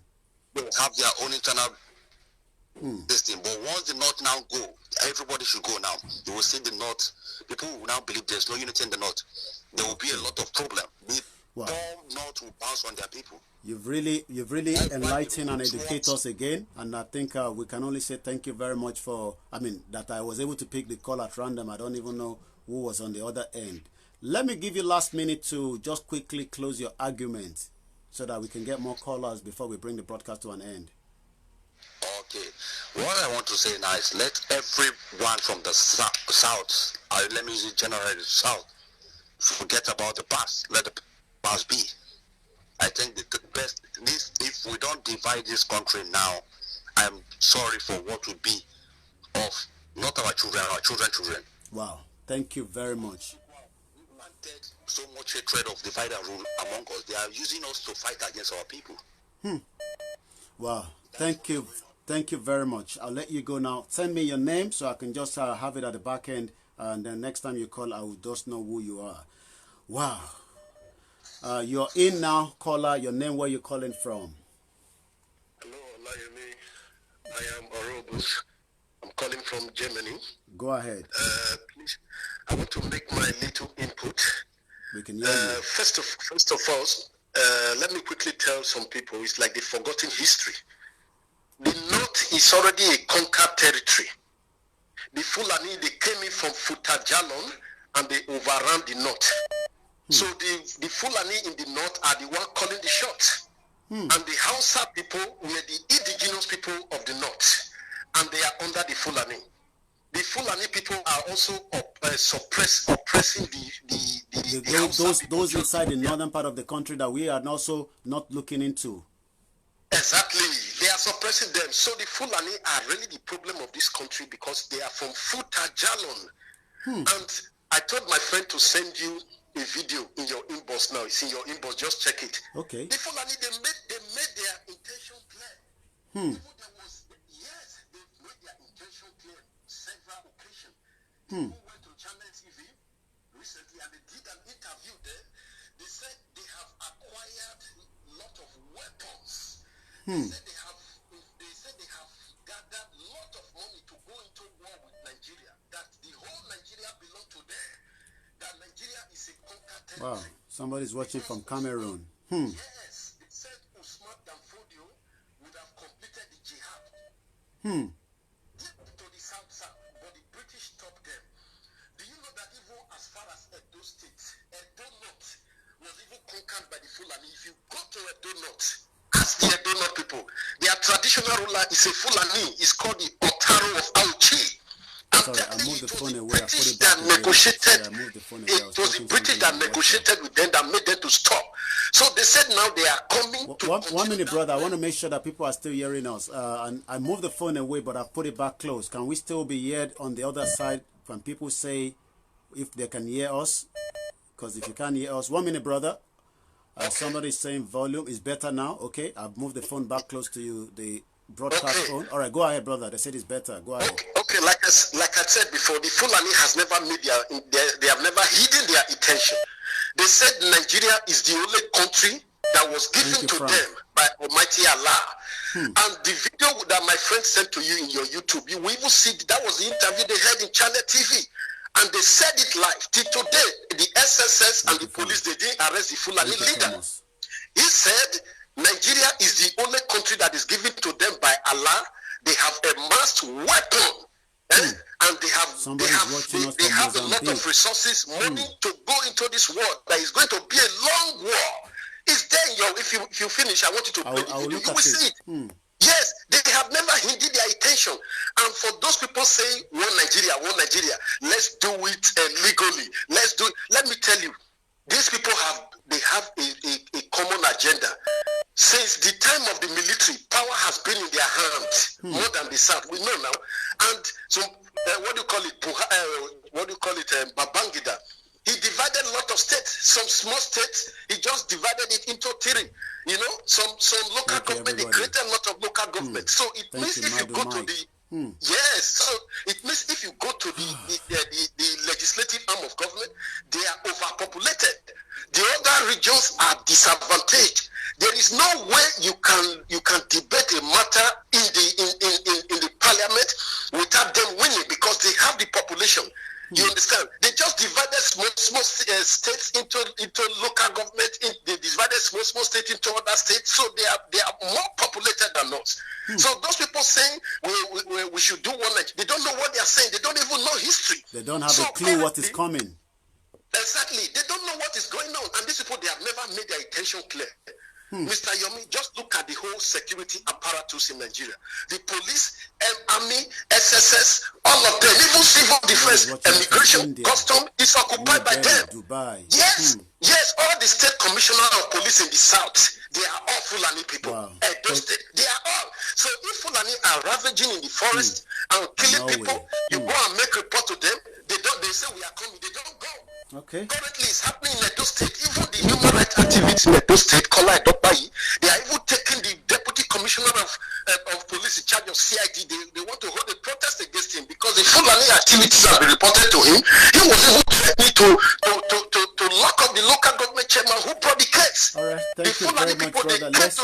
Let's push and get more caller, because I know you have so much to say. Send me your name as well so I can save it properly on my phone after this broadcast. And then thank you very much for your contribution. Mayegun will be coming on not soon, but we will come out as soon as Mayegun is almost ready.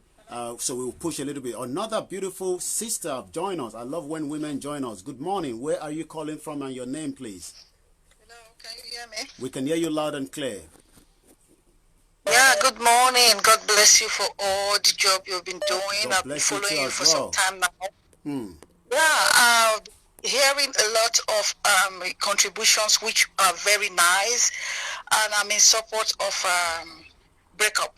Oh yes, so there's no doubt about the that. North has been taken over for years, and we the Southerners have been paying the price for this takeover, and I don't think it's right we keep paying a price for a country that is not working. Some of us left home at a very tender age, but to God be the glory, we are able to survive the heat outside the country. So what I was thinking about is, someone was talking about 2 days stay at home for protest, but you know they've stripped everyone in that country to abject poverty, that they cannot even stay at home for 2 days. People say they didn't catch your name. Maybe you don't want us to tell us your name. They say they didn't catch the lady's very name. sorry. My name is Light, and I'm calling from London. Your name is what? Light. Okay, I think they hear you now. Go ahead, my sister. Go ahead. Yeah, so what I'm trying to contribute is, we are talking about having the diaspora radio. Mayegun is working hard on that. That should be up and running very soon. And apart from the petrol that is already crumbling and other resources they are stealing, when you look at Nigeria, the Southerners are more in diaspora. So I was thinking, if we can be able to, merge our resources together here, which is the human resources that, is very powerful in America, in Italy, in Germany, in France, because I listen to people calling more from outside than people calling from Nigeria. Yeah, we get few callers from Nigeria, but not so many. Yeah, go ahead. Yeah. Put our resources together to see how we can be able to be helping this South, in a way, they can be, a little bit relief of poverty. And especially that aspect of the church preaching some kind of messages. If this message of separation can be able to sink into their brain and make it like a sermon for them. Well, that's why we are doing it every time with different platforms, different individuals. And then I will let you continue in a minute. Let me just add this to what you've just said.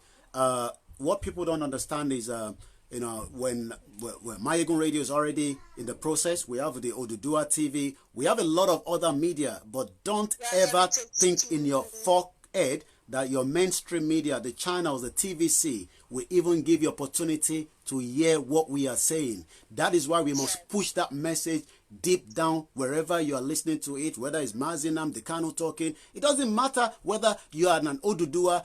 Look, I understand some of you will say, oh, Mazinam, the Kanu, abuse Yoruba and all that. The most important thing is, let's get the message down to people and say, we must break this nasty location now, because if not, you will be the next victim. Go ahead, my sister. don't have a country if we don't break up, because we don't belong there. If we don't break up, we don't have a country to call our own. We're not going to, in time to come, we can't go back home. That's what is going on right now. You can't go back home. You're right. Everything. People think it's because I am saying this now. Oh, you won't come back home. Hello, there are millions of diaspora that can't come back home. You're mad. Yeah. So that's what I'm saying, because they are so impoverished. I don't know how, with time, with the sermon, with the messages being preached time after another, making them to understand they can't waste their resources to finance a church that can fight for them and all this stuff. So they can all come back together, and if we diaspora can be able to have something like a fund, a contribution, a kind of bank. I know they're working on the on so many protests, but because we're in a full lockdown at the moment. But what people have been also saying is that, you can do the same thing. You have to background on your Facebook just to say that you are not happy anymore. You can change the one at the background to your Biafra, your Oduduwa, your other minority. And that is a strong message that every time people look at that Facebook, they are seeing you no longer as a Nigerian, but they are seeing you as an Oduduwa, as a Biafra, as any minority you want to call yourself out of that location 9. I'll just give you your last, word to, close your closing remark. My sister calling us from London. Oh, is she gone? All right, give us your closing remark. We've really enjoyed your argument there. Right. All right. What I believe is that maybe with financial help to our South, they can be able to listen. Because when you're talking to them and there's nothing on their table, they don't listen. Yeah. So let's see how we can be able to penetrate and start mobilizing. Okay. So that when someone else is talking, they can see the differences, and especially if people say, okay, they want to sell their soul to the rich, how many percentage of people are rich? The percentage of the poor ones that are striving to feed 2 times a day are more. So when there are a little bit of empowerment for them, we also start telling them that this empowerment would only continue if you reset your mindset that this location is not working. Yes, if you belong to this diaspora group, then you have it. If not, you go with your one Nigeria. And let's see what's going to happen with the rich. Okay. Thank you very much for your contribution this morning. That was a very powerful one. We've got another caller. Good morning. Oh, another beautiful sister. Your name, where are you calling from? Yes, my name is Kola Martins, and I'm calling from London. Go ahead. I wanted to make a statement based on one of your callers said that he doesn't think that Nigeria should break up. Okay. Because basically because there's a fear. Oh yes, I remember that caller. Yes. Yeah, I want to sort of encourage him that the more the more he tends to think that way, then the more Nigerians begin to think that way, the more it won't happen. They need to retune their minds to say that, look, this country, this location 9, or the Nigeria as it's called, isn't working. We're not benefiting from it. So therefore, the more they can sort of restructure their minds. It's about renewing of their minds, renewing their mind, and believing in themselves. We need to get out of this contraction. So let's start spreading that word of renewal and love. Renewal and love. Renewal of the mind that we are in a country that's not working for us. And it's not working. People think because we are saying it, KOIKIMEDIA, you started this now because of something. Millions of diaspora are saying it as well. And likewise, so many people are told, but some of them are fearful from saying that. We need to draw them from that darkness that they're in now into the light. It's a darkness that is covering that location 9. And we from the diaspora are going to push that light in. And that light, we will force the light in. Yeah, we're going to push that light in. And that light is that they need to renew their minds to say that we now need to get out of this trap that we're in. We've been in it for 60 years. Somebody say, thank God for our women is waking up. Thank you very much. This woman, this particular one has been waking up long time ago. Yeah, and also love. Love. We need to push love, because without love, we can't do it. Without love, we can't do it. In fact, the whole of that southern area, plus the Ijo man, the Igbo, the Biafra man, and the Shekiri, every one of them, everybody has been affected.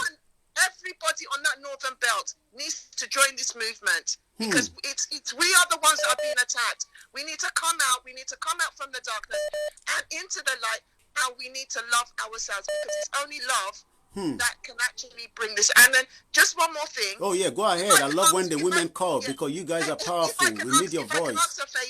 If I can ask a favor. Yeah. The petition that was put out. Oh yes, can somebody, Citizen AY, if you're watching, Junior Panuga, can you put the petition that we already put on? We're using all kind of diplomatic as well. There will be protests after the lockdown, but for now we are pushing everything that we can. Change your background of your Facebook. Look, there's two there. You can still have your face in one, but the background, let it send a signal to your own family. So that when your family are looking at your profile, they will be asking you, are you now an Oduduwa? A lot of people are saying to me, Yomi, are you now an activist? You are mad. People are suffering. That location 9, I've refused to work for 60 years. I don't have to be an activist to know that. Are you sick in your head? I don't want to raise my voice this morning. Go ahead, my sister, please. So if you could just, I'm going to request, could you paste that? Oh yes, I'm sure somebody's listening to us. We need somebody to put that link there quickly. Yes. There are loads of Biafrans, there are loads of Otutuans, there are loads of Ijo people, there are loads of Ishekiri people watching your program. Yeah. And we need to get that petition signed. Yes. We need over 1 million signatures on that petition. We need because it. That's the starting point. That's the starting point. Thank you very much, my sister. Thank you. I appreciate it. Well, I'm just reading Mayegun here. Southern Kaduna genocide. You force an Islamic terrorist party, APC, into the government. The shithole is now an abattoir. Let's get this caller. I'm just waiting because I know Mayegun is going to come live soon, and I won't be live with him at the same time. No one is competing. We are sending a strong message. You will see me on the diaspora radio at the other end when it's ready. We work with every one of us. Everybody. We will get that message to any length that we need to push it to. And those of you that still think Nigeria is a country, you are sick as well. Good morning, caller. Your name, where you calling from? Good morning. Okay, I like when people get through, but you have been waiting for long. You need to shout if you have to.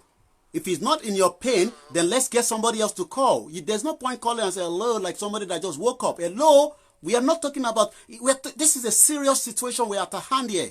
I'm sorry, caller. You need to raise your voice if you have to. I'm raising my ear. The family is thinking sometimes, just take it down. Okay. Go ahead. Okay. Fire on. Okay. Good morning. Good morning, sir. Your name, where you calling from? I'm calling from Spain, my brother. Go ahead, my brother. Your name? Okay. My name is Carlos. Go ahead, Carlos. Okay, thank you. You're welcome. Listen, the problem is Nigeria is a big problem. We all know that. We need to break it down. There's some people don't understand it. I'm happy. This is my first time to watch your program. I'm Igbo man. I can hear that from the voice. We are one brother. Okay, good. You want Biafra, I want Oduduwa. Nothing more, nothing less. Yes. Oduduwa, Biafra. Thank you, Sister Buki Taiwo. The most important is to show love. Without love, we can never conquer this fight. I want to use this media to tell Oduduwa and Biafra people to understand each other. That's it. Because Oduduwa cannot make it alone, and Biafra cannot make it alone. That is it. Love. We must understand that. All these arguments, fighting each other, Ojuku said this, this said that. Look, those ones are dead. The soul continue to rest in peace. We have more people we want to save now. And if we don't do that now, for every second you guys are fighting yourself, the more lives are lost in location 9. Go ahead, my brother. Yes. I want to use this opportunity to beg all Oduduwa and all Biafrans to come together and fight this fight. Because if you know what these people have in their agenda, I think it's a big fight. But God will help us. Definitely. As you're keeping this platform, always talk to people, preach to people about for us to understand each other. I do that all the time. Always, I tell my brothers. I do that all the time. Yes. Yeah. For us to understand Oduduwa people, I have a lot of friends from Oduduwa.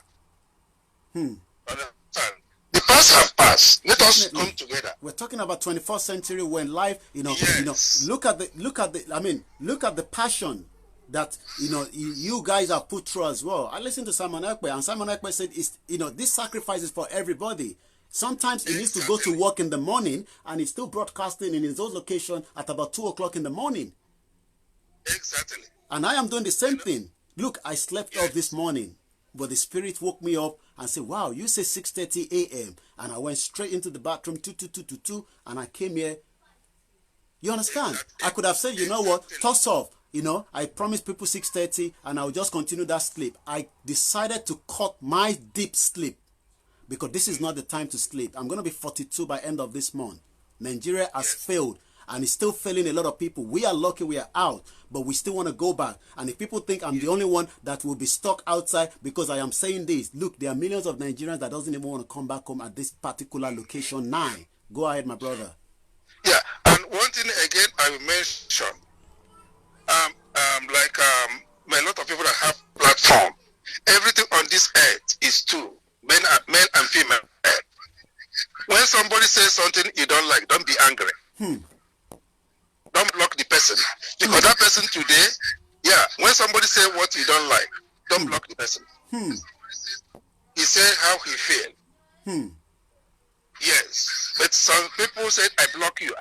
Blocking people is not the remedy. Yeah. Because that person may bring good ideas. Sometimes it's like there's one guy, I'm going to unblock him again. I can say that authoritatively. I blocked him yesterday, Chibuz or whatever that I was giving. I blocked him and unblock him every now and then. And I think I unblocked him. That's why he was able to watch the broadcast. I will unblock him again, so that he can watch it. He was abusing and people were saying, no, he doesn't stand for Biafra. Look, we understand. People will say, don't trust the Odudua, don't trust the media, don't trust this. Look, no, I said to you, my mom tenant, I've been with us since 1992, is an Igbo man. And he has been loyal in my mom's apartment since as far back as my mom left Nigeria, as far back as 92. And my cousin, my first cousin, Deola, married to an Igbo man. They are still living together in location 9. Doesn't mean that when we break up, if Diola wants to go along with them, but they will just have 2 residents. A lot of you have 5 residents. I don't know. Some people have 4 passports because they've lived in one location and all that. So don't assume that because we are saying we want to break up, we will not do. If the only thing is we want to know who those Fulani that even want to come and operate in our land, not the same one that we don't know who they are. And I'll come back to you, my brother. And if people don't understand that the problem that you should focus on, you also that truck that I don't want to name the name of the person that is the brand around it because that might still be something that we need to investigate. But think about that truck that was moving weapon. How many of them have gone through? Who is behind it? Who owns it?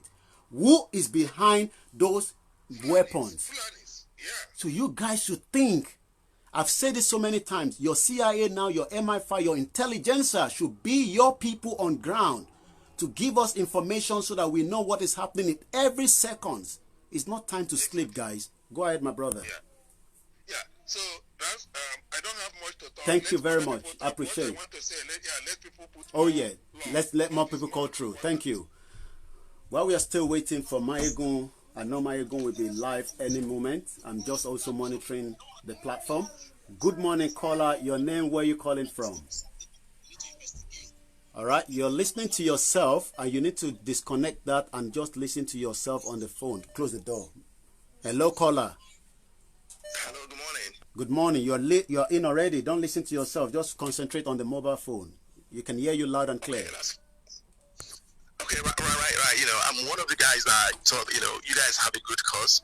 But let's be honest, if you go to Nigeria, people are going about their business. Okay. I think a lot of us are getting frustrated because okay. This is another angle. I like this caller. Go ahead. I want to hear your views. Okay. Yeah. My view is very simple. I've just been to Nigeria early this year. Early in the year. I just came back in January. Yeah, before the lockdown. If you go to Nigeria, the Yorubas, the Igbos, they're going about their business happily. No cause for this alarm. No one is fighting each other. But when you come on the social media, people are there throwing punches. Let me get this properly. This is a very good angle because I witnessed that as well. what you're saying to us now live today is exactly 20 minutes past 10. The date is 24th of May. That in Nigeria of today, especially in the south, in Lagos, the Igbo and the Yoruba, they eat together, they play together there. But on the social media, we are fighting. Exactly. You know, that's my, that, you know, this is why I get worried. These guys know about the social media, abusing each other, throwing punches. And if you go to Lagos, man, people are just so happy. They are happy together. The Yorubas, if you go to Balogo Market, if you go to Yaba Market, these guys Yoruba, and they're shouting, they are happy, you know, and we are here, you know, making it worse for ourselves. And we should be the one to be educated more. I'm not saying they're not educated there, but they are sharing more love than we should be doing. You know, so this is the concern that I have. So I think, you know, it's, you know, high time that people watch, you know, the sort of thing that they put on social media and how they put it. Because, you know, the last time I was listening to this guy was kind of, you know, I was saying to myself, like, you know, I posted a few things, and as soon as you posted some sort of divergent view, you don't agree with that view. They'll come after you. Yeah, to me, those are waste of time. People need to, you know, be more civilized, you know, and try to accommodate one another. Obi says these ones that are fighting on social media are magus or mugus or whatever he wanted to write there. Well, I hate to, you know, call names and, you know, put some sort of abuses. I hate to be in that sort of position. I don't want to be in that position. But I think people need to be a bit more civilized. Okay. Need to be a bit more matured. Need to be more matured and civilized. Okay. That's what I'm working for. And I'm the view, as much as I agree that contraction as in Nigeria is not working, the issue is not, you know, it's not a Nigerian thing. The issue is about leadership. If we can address the leadership problem, Nigeria is a great country. But do you think the time to address that leadership will happen in another 30 years, 10 years? Well, things we could actually. The only thing that we have is just being organized and some sort of financial issue. If the likes of myself, who suppose has other people that are, you know, have good money, and we can finance this campaign. Bright, I pick up your call earlier. You were not talking. Bright British. I pick up your call, but I'll try and call you back. Okay. I think your point was also a very powerful one, and I said thank you very much, you know, for your contribution. We're waiting for Mayegun might come out. I know I say that all the time because I know I also love to listen to him. Wow, it's been a... Oh yes, the real owners of Nigeria. That was a powerful one. What? Oh yes, Mayegun don't take no shit. You know, sorry for my word there. Mayegun doesn't take any nonsense. Yeah. It's true, but let's try and, you know, keep it down a bit. Keep it down, because the guys that you're talking to, there are some civilized ones as well. We live in a civilized society. Okay. All right. Let's try and be civil. Let's try to be civil. Let's take more call. Thank you very much, brother. Send me your name so next time I will recognize you with the name rather than your number. We got another caller, 1431. I know this is a UK line. Your name, where you calling from? Hello? You're already live. Go ahead. Yeah, morning, I'm Emeka. Emeka, good morning. Yeah, morning. I was just writing a song about the condition of our programs back home, you know. I do say to my friend, you know, what is happening in Nigeria is that the Igbos, they made up their mind. It's the long time ago. Igbo are not interested in Nigeria. That is something that nobody can dispute. I do say to myself, they are like the elder brother, let me just say, in between. But it's like when you have three brothers, the elder one is conniving with the immediate younger one. So they said, let's spot you there. Good morning, everybody. Go ahead, brother. Emeka. Yeah, the two is saying, three brothers, two is conniving to say, okay, let's punish the last one. The middle one, not knowing, is indirectly being punished as well. Yeah, I live in London for many years now. Yes, we've been saying that. 1 minute, brother. They have pinned that. That is the, you know, the petition. Everybody that is watching that believes in Biafra and Oduduwa, by now you should have completed that petition. It's less than a minute. I've already pinned it there by Buki Taiwo. Fill that petition. It's part of what we need. And also, we're going to be creating a lot of polls. Who wants one Nigeria? Who doesn't want one Nigeria? We want to capture every one of these information. There's a purpose for it. Go ahead, my brother, Emeka. Okay, yeah, so I said the Roman like in between until the Igbos already made up their mind they want to leave. Until the Yoruba said, okay, we tired as well. because they already have one person already leg out the door. You know, because to me, I'm here in the West. So let me ask you something, Emeka. Sorry, I know you wanted to, why is the Yoruba want to put one leg in, one leg out, knowing that this contraction will either cut that second leg that is in or cut the one that is out if care is not taken? I think our problem again is religion. Partly of Yoruba are Muslim. You understand me? But the people in that north does not even believe in the same Muslim that you're talking about. That's the problem. That's the problem. You now ask yourself, the person that is fighting will have to be one Nigeria. If you go up north, if they start killing, they'll kill you as well. Wow. You know, if the fight come now, they don't care who you are now, but they've sent them a mission to go and kill. Whoever they meet on the west or the east or south, you are a victim of the number. All right. I need to. I will let you go because with 3 hours, and I know we might be. I don't want us to get caught out exactly 4 hours, and then you know, I want to make sure we close it properly. Thank you very much for your contribution. I think it's gone a long way. This is a caller from Nigeria. I'm not sure this caller has called earlier on. Good morning, caller. I think, did you call earlier or you couldn't get through because I saw this picture earlier before? Good morning. Where are you calling from? I'm calling from Nigeria. Okay, what's the name? Justice. Okay, Justice. Go ahead, Justice. We can hear you. Calling from Nigeria. There's one thing that I want to add to this topic. Go ahead. You see, one policy these people are using, there's one policy that the whites, the British use against us. They use our people to deal with us. They use our people against us. Yeah, when they are leaving, they give this mantle to the Northerners, to the Hausa Fulani man. So when they give this to the Hausa Fulani man, what they are doing now, they will strike.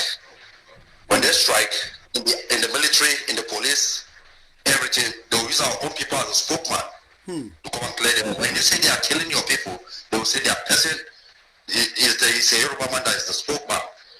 What did he say? It's an Igbo man that is the spokesman. If you watch, there's one police PRO, then I don't know, police spokesman. I think Frank Imbak or something. That's the PRO of the police.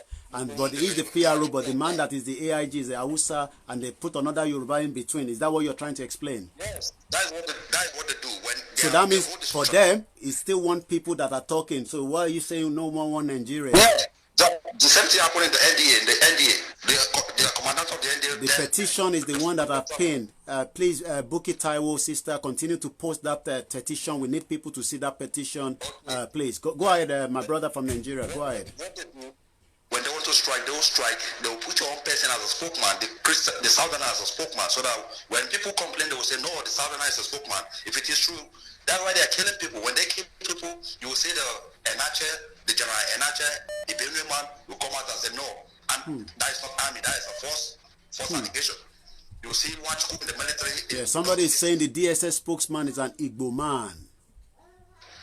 That is, I told them I'm inside of those people. I know what they do. In the NDA too. If you come to the NDA refuse dump, it does mean you see Bibles, frustrate the life of the Southerners. You will see Bible in the refuse dump, and when you want to talk, they will say, no, the commandant is a Yoruba man. They don't say twice a Yoruba man. That if it is true, why will they allow that to? Let me ask you, because you are calling us from Nigeria, I just want to get your view. I know it might not be, I mean, as within your location alone, you might be able to address me on this question. Is this agitation that we are discussing online, is this something that they are already talking about it bit by bit on ground? They are talking about it. Are they hearing us? Because you are in Nigeria, you might not be able to say that we are saying it this way, but are people already reflecting to it? Yeah, most people now are aware, most especially the youth. Okay. But what is giving them some of the youth in the south to post on social media that Nigeria is one? Because of the lies that people like Obasanjo, that's why I don't believe in him. Because when I hear some of his ex come to go after, when most of them are late now, in the late 90s and early 2000, when they come to Google after in my place where I grew inside outside generals, they always talk that Obasanjo is a liar. Okay. That's wow. when I want to refer to people to what else is true. Like what happened in October after the genocide of the Igbos. They planned on October of that same 66 to strike the Yorubas. Obasanjo was aware of this, but he will not say it. Wow. There was a plan to strike the Yorubas. Okay. Wow. He was aware. That's why when I went to South, say, don't ask for passenger. Go and ask for the showing car. I know he will have a little idea. Or I didn't have idea. What happened? I heard it from these generals. All right. We are really coming to a press of time with 3 hours, and I know we are probably locking down slowly and slowly. Not that I don't want to hear more from you. Send me the name so that I can save your number. Next time you call, I'll recognize you with that number. Thank you very much. I appreciate the call. That was from Nigeria.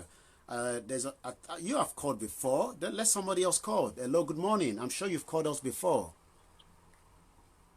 Hello, caller. I'm sure you called already before. Good morning. Yeah, but I just I have somebody talking about one of the testimonies which I want to quickly contribute. You have to do it under a minute so that we have more people calling. Go ahead. Yeah, because okay, sir. You see, my problem in that country is that I believe one day that the day Yoruba and Igbo come together to sit in one table and put their differences aside, that will be the end of the northern dominance in that country. That is number one. But I don't see that happening anytime soon. But two, breaking up is good. But at the end of the day, all the bad eggs that we have in every ethnic. Well, how are we going to deal with them? A lot of people have been asking that same question. Go ahead. So that is going to be a problem unless we have a way of dealing with them and map it out already. You understand me? Okay. The thing is, it's affecting everybody. Everybody that is saying he or she is not concerned is just trying to play jokes or something. Because if we say it is working, it is not working. I know my background. I suffered a lot before I came to Europe. I imagine those. I was in Nigeria recently. I know how people suffer. We all know that. We all see that. Who cannot eat just 2 square meals a day. And we say it's happening. Do you think it's easy for them to have said we have people living under $1 a day? That's about less than $400. Even below. Below $1 a day. All right. Thank you very much. Not because I don't want you to say more, but I'm sure you already spoke earlier on, and we need to also allow more people. I appreciate the call and those also watching. I'll just hold on the calls for now. We will wind it down very soon. Wow, it's been a very hot one. We will continue on the next topic, and the next topic will fit into Nigeria is on the verge of breakup. That is our main body. But underneath, we will put something else between it. What we are looking at this morning is politicians living large. Why people continue to ask for one Nigeria. Guys, just hold on and bear with me. There's a caller I really want to just get his call. Bright. It was even meant to be on my show last week, Wednesday, but I had to cancel that program due to the fact I won't pick up your call. Those of you trying to call, I will cut it out because I want to call through to Bright. I know a lot of you are trying to call, but I am the one disconnecting it, so don't worry that I'm disconnecting it. I just wanted to quickly get this. Bright, where is he now? Bright, where are you? Let me look for him. I know your number is saved on my phone because Bright was meant to come onto my program. Okay, I've got Bright. Bright, I'm calling you now. You got to pick up, and if your location is not very good, this is your last chance on this broadcast. I'm calling you now, Bright. If you can hear me, you got to pick up. Go ahead straight. You don't have to say anything. Just go ahead. Let's hear your view.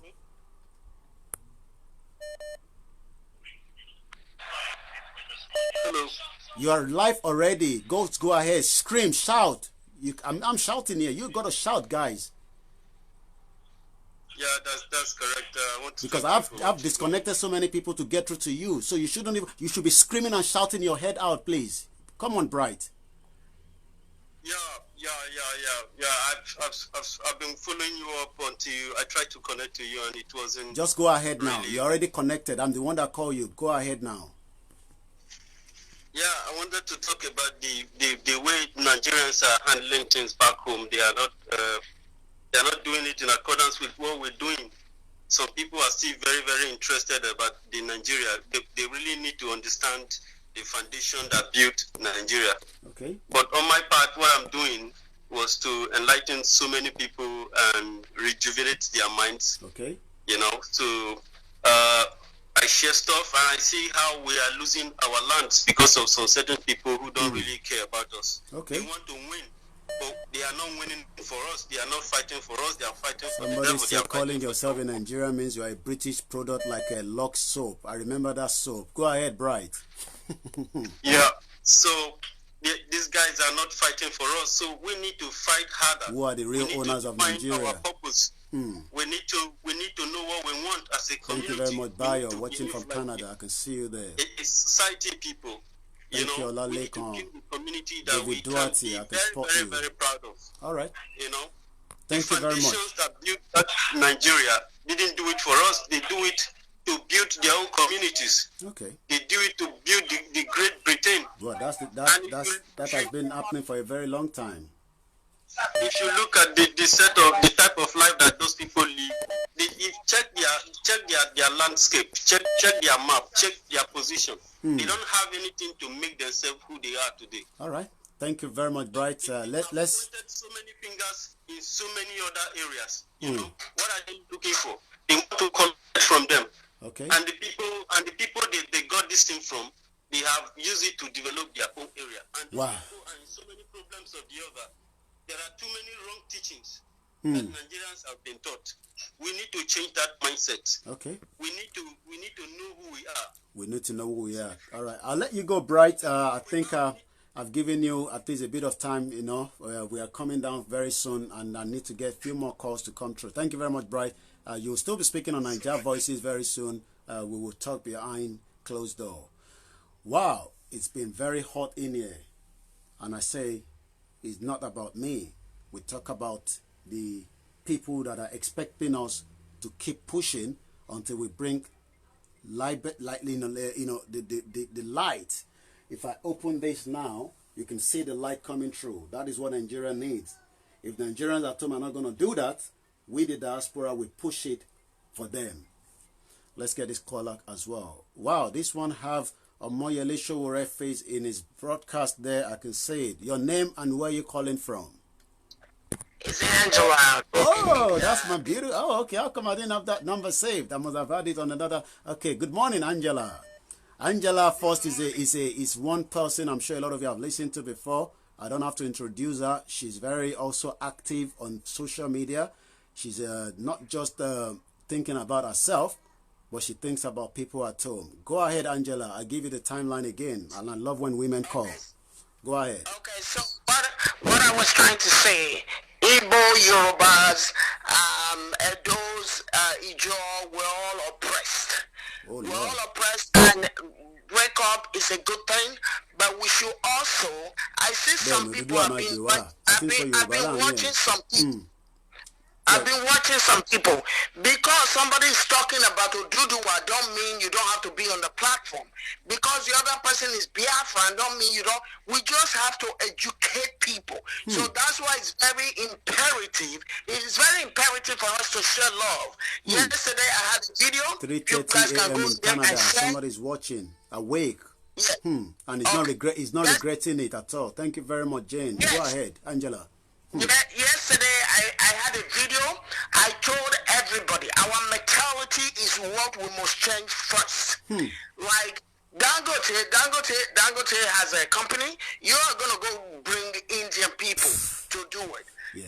That's what we're talking about, because it starts from the mentality. When we think every other person, and that is from the British. British came, conquered Nigeria, and in 1960 they gave Tafawa Balewa the power, and Tafawa Balewa has to be killed after 6 years and thrown like a rag by the roadside close to Lagos. We don't appreciate ourselves. We don't have love within ourselves. I don't care who breaks up. When you go there, the same problem will start till we start fixing our mentality. So Angela, if I may get your point, a lot of us are saying we need to change the orientation of people at home, but we ourselves, we've not even loved ourselves to get to understand that we must change our own orientation. Exactly. Like I said in my video yesterday, you know, even in the Western world, when you are in a directive position or you are the overall boss of somewhere, a black person, excuse me to say that, not all of us, some of us know ourselves and we love ourselves. So I'm not generalizing. A black person would disrespect you more than the opponent. You know what I mean? So we need to start changing our mindset. When we change our mindset to love one another, we want to divide, we're all fighting. Everybody's cussing. Cussing is the order of the day. Why are we cussing each other? Why are we fighting each other? Why is a Yoruba man fighting an Igbo man? Why is an Isha man fighting a Do man? Why should we fight? These are people that have been oppressing us, that are ready to take over our land. You're right, We must guide our land. We must guide our land. We're all the same. Go to all the platform, educate people. Say, like Nigerian youth, they don't even have, they don't even have phone to watch you. So those are the ones we have to, you have to go, when somebody conquers your mind and your thinking, they have already conquered your body. So the mindset is when the Britons came into our land to conquer it, they gave us the mindset of everything they do is better than ours. They are superior, and people are still drowning in that. When you see some, I'm in Germany. Germany so is better than Nigeria. So who told you that? I'm telling you, the whole world will cease to exist if there's no Africa.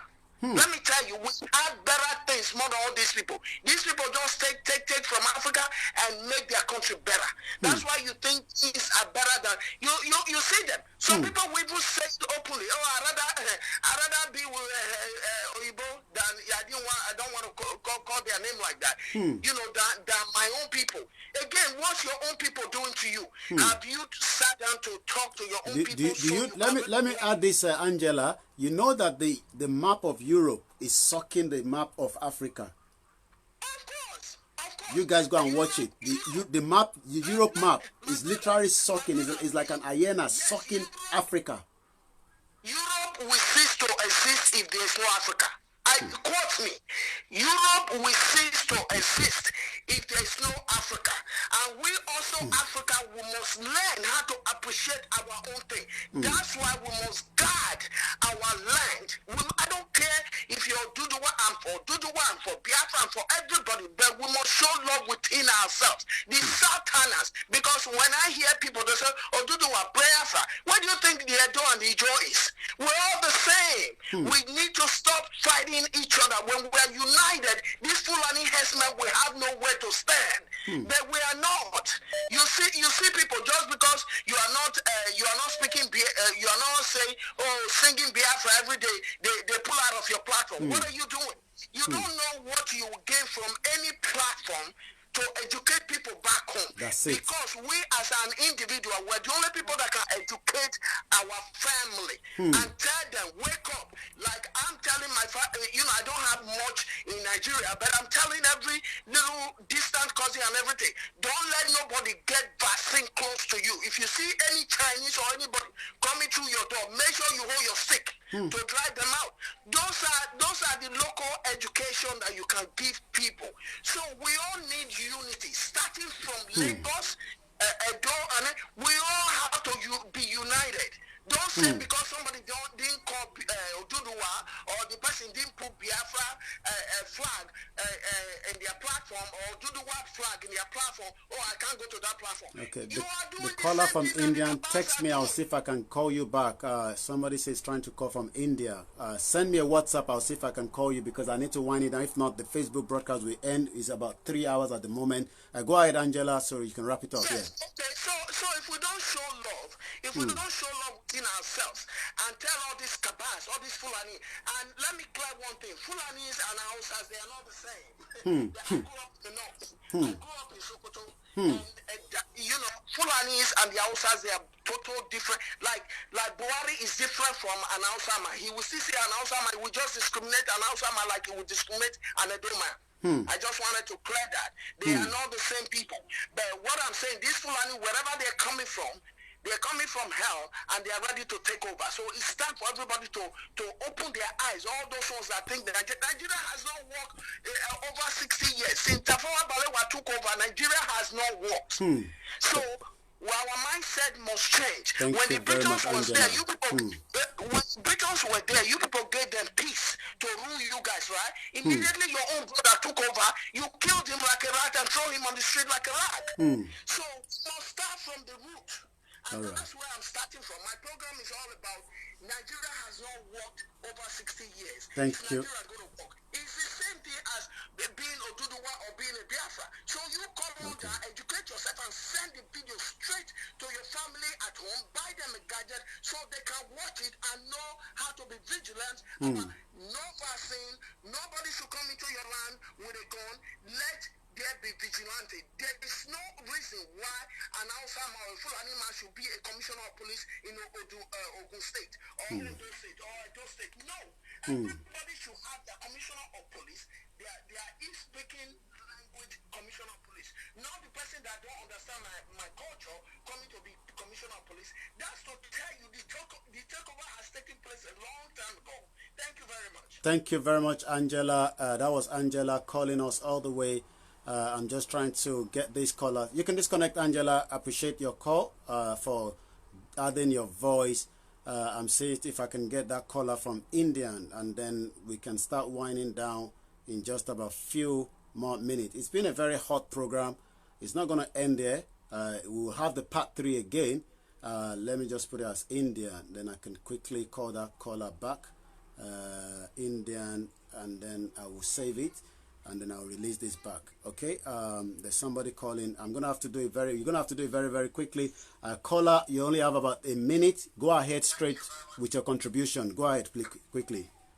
Yeah, good morning from Manchester. Good morning. Fire on. There's no time. We have to wind down now. Thank you so much. Just listening to you today, and I really appreciate it. Thank you. I have been following some of the speakers who've been contributing meaningfully to your program. Good morning, Heritage TV. Go ahead. Yeah, I just want to say that one thing we should all know is that when we see oppositions, when we see people who are not dancing on the same line of our own idea, we should have to accommodate.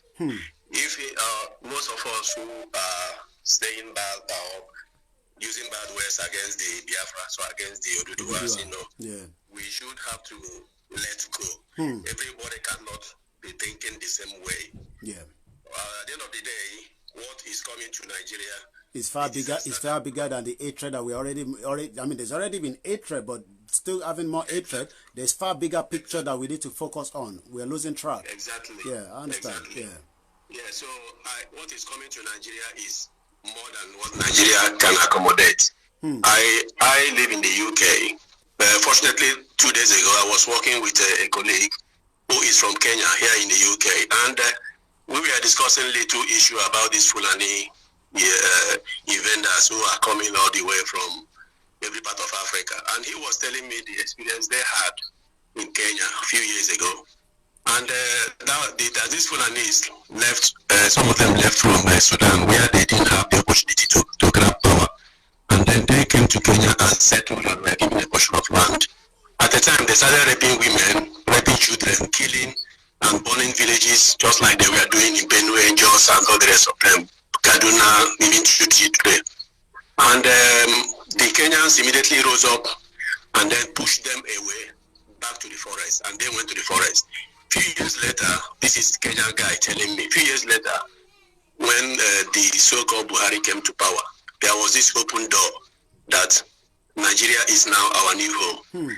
That if you go to those forests where these Fulanis were living, you can't see any of them now. They are all moving towards Nigeria. They found Nigeria as a new heaven.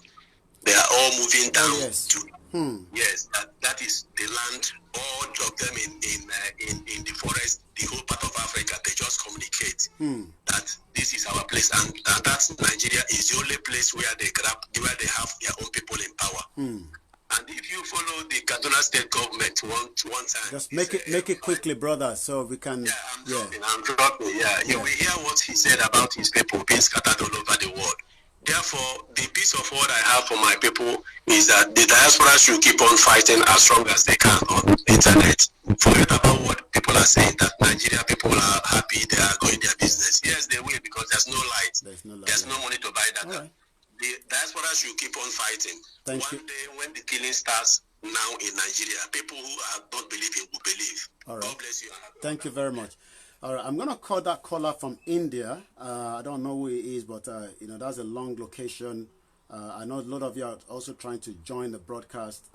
Okay, I can't see you here.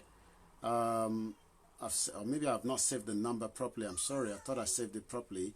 Wow, there's been a lot of calls, but we can't get through to almost every one of you. There's going to be a part 3. This is not going to be end. We will continue to push it to the end.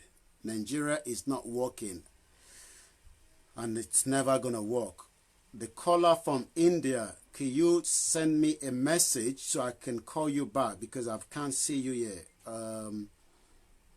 tried to look you up.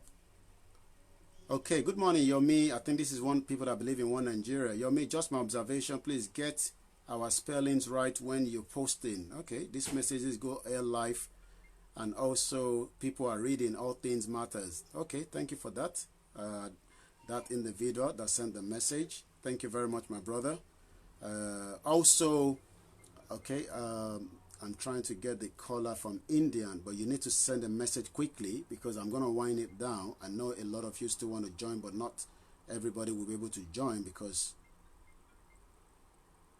the individual that called from India, can you send a message to my WhatsApp and then I'll pick that now, then I can return your call. While I'm waiting for you, let's pick my brother that we know is calling from Sweden, if I'm right. Go ahead. Good morning. Let's make it quickly. We're really running out of time. It's been 3 hours plus now. Yes, good morning. I've been trying to reach you all day, but finally I'm in. So I'll just make it snappy. Go ahead. First and foremost, my observation is that there are a lot of people in Nigeria that need this freedom. People from the southern Kaduna are Christians. They are every day they are being killed. I just saw that on Mayegun as well right now. Yes, every day they are being killed. Yeah. People from Benue are being killed every day. People from Jos Plateau, are being killed, massacred every day. I learned that Taraba State is 90% Christian state. These people like Danjuma and Co. and what's his name, the first military, second military president, head of state. Gowon. They are from I think the middle belt or one of the part of the northern states that are being killed every day. Now, Danjuma went to visit Buhari the other day. Maybe they will pacify him and then he will shut up again. That his people, the military is colluding. So if these killings are happening every day, and now we have the two major belts that are struggling to leave this contraption, the Biafrans and the Oduduwas, how do we make ourselves, give ourselves, because you know that once we go to the international communities, they want to know what name. Are we going to say we are Southern Nigeria, or because like the British people exited the European Union, they said they are Brexit. They named it Brexit.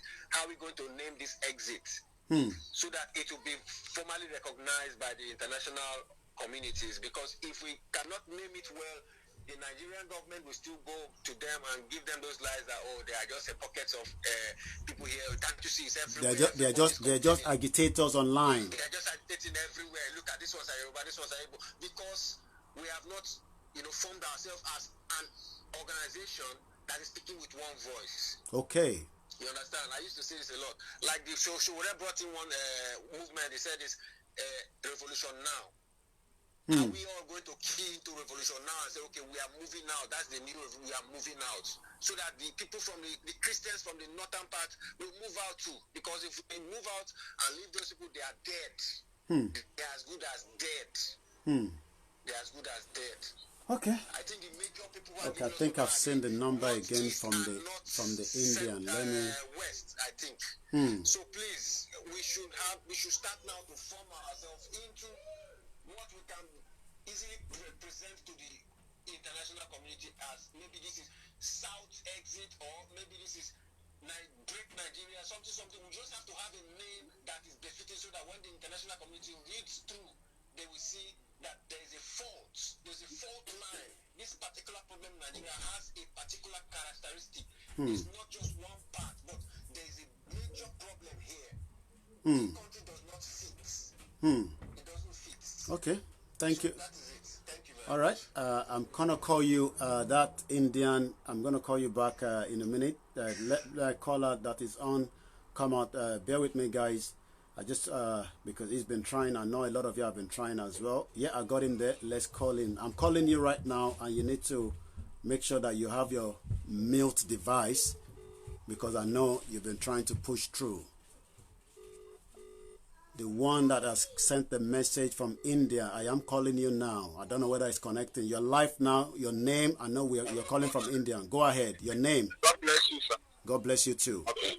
I'm Abdul from India. Go ahead. Okay, my brother. I like your program. Thank you. God bless you very much. But there's something I want to tell us. We all know that Nigeria is not working. It will never work. It's a fake location. Nigeria is 419. Yeah, it's 419. We know that it's 419. And there's no way location 419. Thank you very much, Bayo, my brother. Never work again. Not until Nigeria is divided.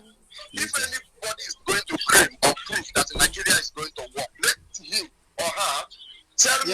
They can marry, they can buy, they can live, they can do whatever they want to do with Nigeria. We are fed up of Nigeria, and the people think we are ranting. It will eventually come to their doorstep. Yes, there's no way they can be able to set Nigeria again. There's no way. There's no way they can be able to set Nigeria again at peace. Let everybody go. And again, let me tell you, we are all praying every day that we shall not die. That the people continue to die every day. We know that there's no how we can separate from Nigeria. All right, I gotta let you go. We got 3 exactly minutes so that I can end this broadcast officially before it closes itself. I won't take any more calls. We would have a part 3. Facebook has already indicated that I have about 4 minutes left. Let me close it quickly and look at me again. My name is OLAYOMI.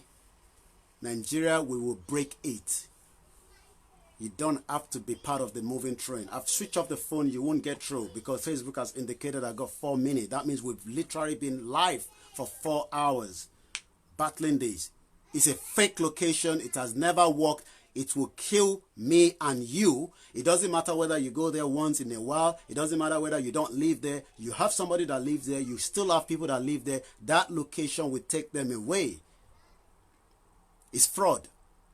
And we will continue to tell those that are either the Yoruba leaders, the Hausa leaders, and whoever they are, that Nigeria is a 419, and those that are behind it, whether the Western world, those that merge it together, they would unbundle it. And some people will argue and say, but you have different tribes. It doesn't matter how many nations come out of it. And it will happen in your own lifetime. And if you think, oh, you can sit down here and it won't happen, it will happen from those at home. And the headline again says, Nigeria is on the verge of breakup. We're not taking any more calls because Facebook is going to close us in about 3-4 minutes. I need to wind it down and close it officially, myself. Today is 24th day of May, 2020. We're coming up to about a few minutes to 11 a.m. We'll appreciate every one of you.